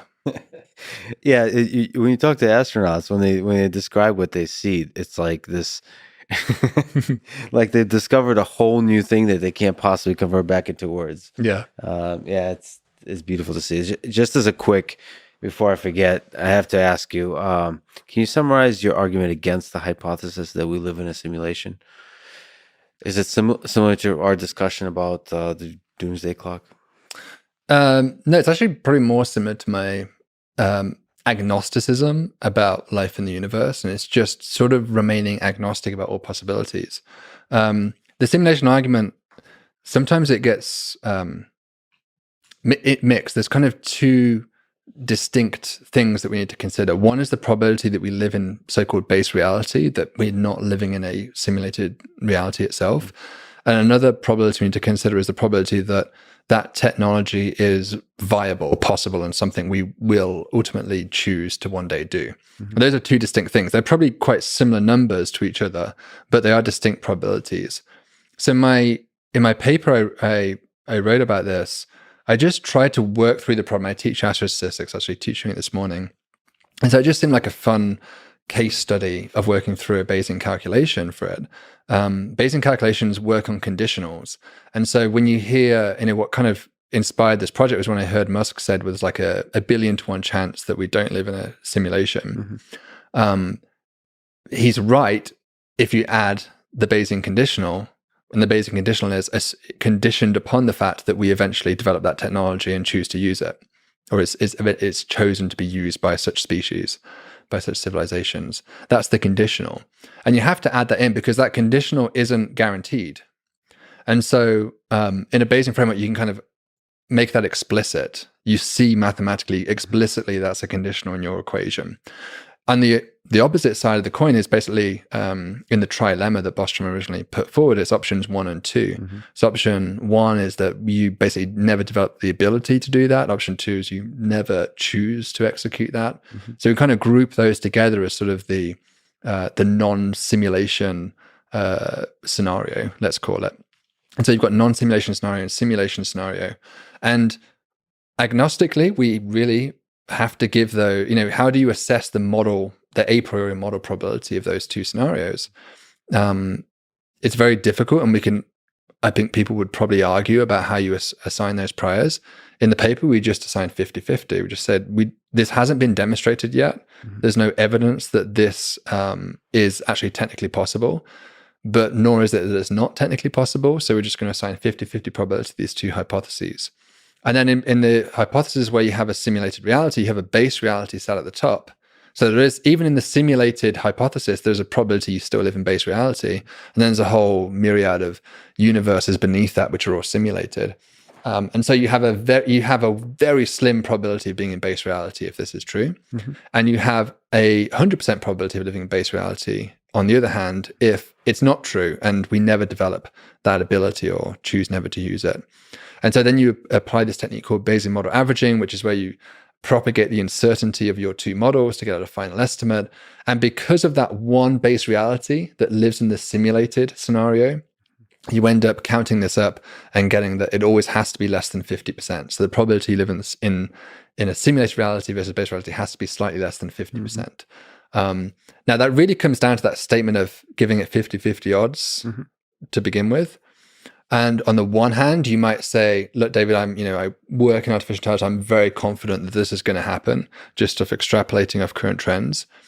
Or on the other hand, a statistician would say, you're giving way too much weight to the simulation hypothesis because it's an intrinsically highly complicated model. You have a whole hierarchy of realities within realities within realities. It's like the Inception style thing, right? And so this requires hundreds, thousands, millions of parameterizations to describe. And by Occam's razor, we would always normally penalize inherently complicated models as being disfavored. So I think you could argue I'm being too generous or too kind with that, but I sort of want to develop the rigorous mathematical tools to explore it. And ultimately, it's up to you to decide what you think that 50-50 odds should be. But you can use my formula to plug in whatever you want and get the answer. And I use 50-50. So, but when in that first pile, with the first two parts of the Bostrom talks about, it seems like connected to that is the question we've been talking about, which is the number of times at bat you get, which is the number of intelligent civilizations that are out there that can build such simulations. It seems like very closely connected, because if we're the only ones that are here and they could build such things, that changes things. Yeah. I mean, the simulation hypothesis has all sorts of implications like that. I've always loved, Sean Carroll pointed out a really interesting contradiction apparently with the simulation hypothesis that I speak about a little bit in the paper. But he showed that, or pointed out that in this hierarchy of realities, which then develop their own AIs within the realities, and then they, or really ancestor simulations, I should say, rather than AI, they develop their own capability to simulate realities. You get this hierarchy. And so eventually there'll be a bottom layer, which I often call the sewer of reality. It's like the worst layer where it's the most pixelated it could possibly be, right? So, because each layer is necessarily going to have less computational power than the layer above it. Because not only are you simulating that entire planet, but also some of that's being used for the computers themselves that those are simulated. And so that base reality, or sorry, the sewer of reality, is a reality where they are simply unable to produce ancestor simulations because the fidelity of the simulation is not sufficient. And so from their point of view, it might not be obvious that the universe is pixelated, but they would just never be able to manifest that capability. What if they're constantly simulating, because in order to appreciate the limits of the fidelity, you have to have an observer. What if they're always simulating a dumber and dumber observer? Yeah. What if the sewer has very dumb observers that can't, like scientists that are the dumbest possible scientists? So like it's very pixelated, but the scientists are too dumb to even see the pixelations. Right. So like that's like built into the universe always has to be a limitation on the cognitive capabilities of the complex systems that are within it. Yeah, so that sewer of reality, they would still presumably be able to have a very impressive computational capabilities. They'd probably be able to simulate galactic formation, all this kind of impressive stuff, but they would be just short of the ability to, however you define it, create a truly sentient conscious experience in a computer. That would just be beyond their capabilities. And so Carroll pointed out that if you add up all the, you count up how many realities there should be, probabilistically, if this is true, over here, the simulation hypothesis or scenario, then you're most likely to find yourself in the sewer because there's just far more of them than there are of any of the higher levels. Oh. And so that sort of sets up a contradiction, because then you live in a reality which is inherently incapable of ever producing ancestor simulations. But the premise of the entire argument is that ancestor simulations are possible. So there's a contradiction that's been introduced. There's that old quote: "We're all living in the sewer, but some of us are looking up at the stars." This is maybe more true than we think. But to me, so there's of course physics and computational fascinating questions here. But to me, there's a practical psychological question, which is, how do you create a virtual reality world that is as compelling and not necessarily even as realistic, but almost as realistic, but as compelling or more compelling than physical reality? Because something tells me it's not very difficult in a full history of human civilization. That is an interesting kind of simulation to me, because that feels like it's doable in the next 100 years. Creating a world where we're all prefer to live in the digital world, and not like a visit, but like it's like you're seen as insane. No, like you're required, it's unsafe to live outside of the virtual world. And it's interesting to me from an engineering perspective how to build that, because I'm somebody that sort of loves video games, and it seems like you can create incredible worlds there and stay there. And it's a different question than creating a ultra high resolution, high fidelity simulation of physics. But if that world inside a video game is as consistent as the physics of our reality, then you could have your own scientists in that world that trying to understand that physics world. It might look different. And presumably they'd eventually forget, give it long enough, they might forget about their origins of being once biological and assume this was their only reality. Especially if you're now born, well, certainly if you're born, but even if you were 8 years old or something when you first started wearing the headset.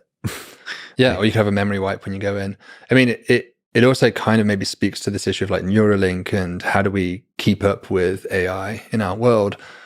If you want to augment your intelligence, perhaps one way of competing, and one of your impetuses for going into this digital reality would be to be competitive intellectually with artificial intelligences, that you could trivially augment your reality if your brain was itself artificial. But I mean, one skepticism I've always had about that is whether it's more of a philosophical question, but how much is that really you if you do a mind upload? Is this just a duplicate of your memories that thinks it's you versus truly a transference of your conscious stream into that reality? And I think when it's almost like the teleportation device in Star Trek.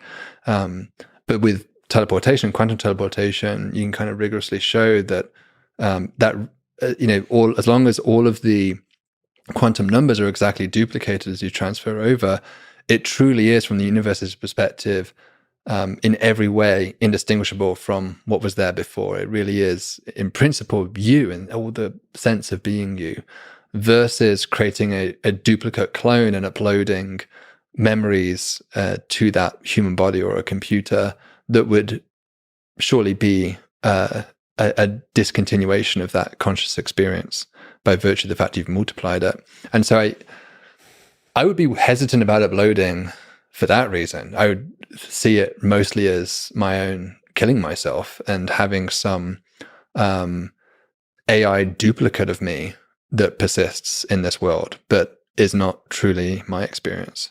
Typical 20th century human with an attachment to this particular singular instantiation of brain and body.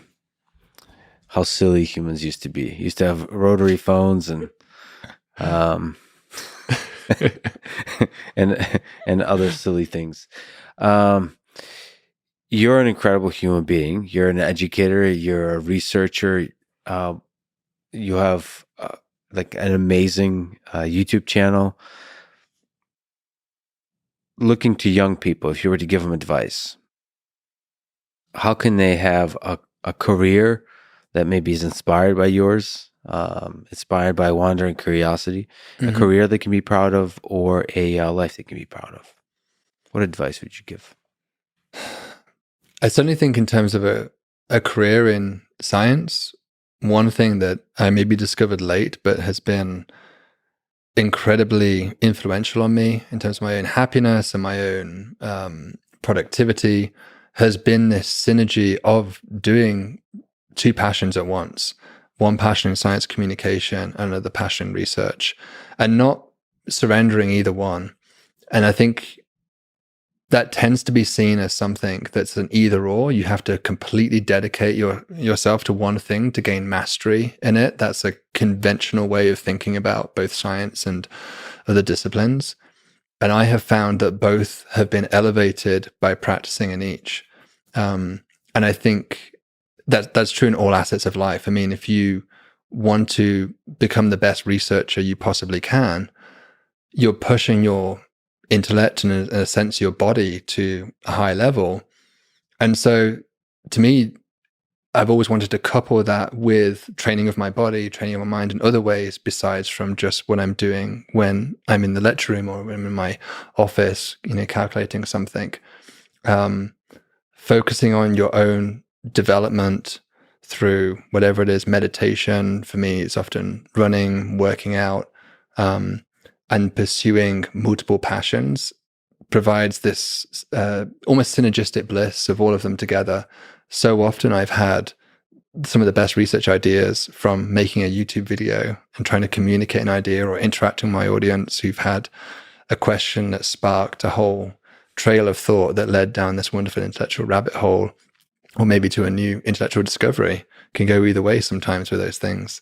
And so thinking broadly, diversely, and always looking after yourself in this highly competitive and often extremely stressful world that we live in, is the best advice I can offer anybody. And just try, if you can, it's very cheesy, but if you can follow your passions, you'll always be happy. Trying to sell out for the quick cash out, for the quick buck out, can be tempting in the short term. Looking for exomoons was never easy, but I made a career not out of discovering exomoons, but out of learning how to communicate the difficult problem and discovering all sorts of things along the way. We shot for the sky and we discovered all this stuff along the way. We discovered dozens of new planets using all sorts of new techniques. We pushed this instrumentation to new places, and I've had an extremely productive research career in this world. I've had all sorts of ideas, working on techno signatures. It's thinking innovatively pushes you into all sorts of exciting directions. So just try to, it's hard to find that passion, but you can sometimes remember it when you were a kid, what your passions were and what fascinated you as a child. For me, as soon as I picked up a space boat when I was 5 years old, that was it. I was hooked on space, and I almost betrayed my passion at college. I studied physics, which I've always been fascinated by physics as well. But I came back to astronomy because it was my first love, and I was much happier doing research in astronomy than I was in physics, because it spoke to that wonder I had as a child that first was the spark of curiosity for me in science. So society will try to get you to look at hot Jupiters. Yeah. And the advice is to look for the cool worlds instead. What do you think is the meaning of this whole thing? You ever ask yourself why? It's just a ride. That's how I think it. It's just a ride. We're on a roller coaster, and we have no purpose. It's an accident in my perspective. There's no meaning to my life. There's no objective deity who is overwatching what I'm doing, and I have some fate or destiny. It's all just riding on a roller coaster and trying to have a good time and fun and contribute to other people's enjoyment of the ride. Yeah, try to make it a happy accident. Yeah. I see no fundamental providence in my life or in the nature of the universe, and you just see this universe as this beautiful cosmic accident of galaxies smashing together, stars forging here and there, and planets occasionally spawning maybe life across the universe. And we are just one of those instantiations, and we should just enjoy this very brief episode that we have. And I think trying to look at it much deeper than that is to me, is not very soul satisfying. I just think enjoy what you've got and appreciate it. It does seem noticing that beauty helps make the ride pretty fun. Yeah, absolutely. David, you're an incredible person. I haven't covered most of the things I wanted to talk to you about. This was an incredible conversation. I'm glad you exist. I'm glad you're doing everything you're doing, and I'm a huge fan. Thank you so much for talking today. This was amazing. Thank you so much, Lex. It's a real honor. Thank you. Thanks for listening to this conversation with David Kipping. To support this podcast, please check out our sponsors in the description. And now, let me leave you with some words from Carl Sagan. Perhaps the aliens are here, but are hiding because of some lex galactica, some ethic of non-interference with emerging civilizations. We can imagine them, curious and dispassionate, observing us as we would watch a bacterial culture in a dish to determine whether this year, again, we manage to avoid self-destruction. Thank you for listening, and hope to see you next time.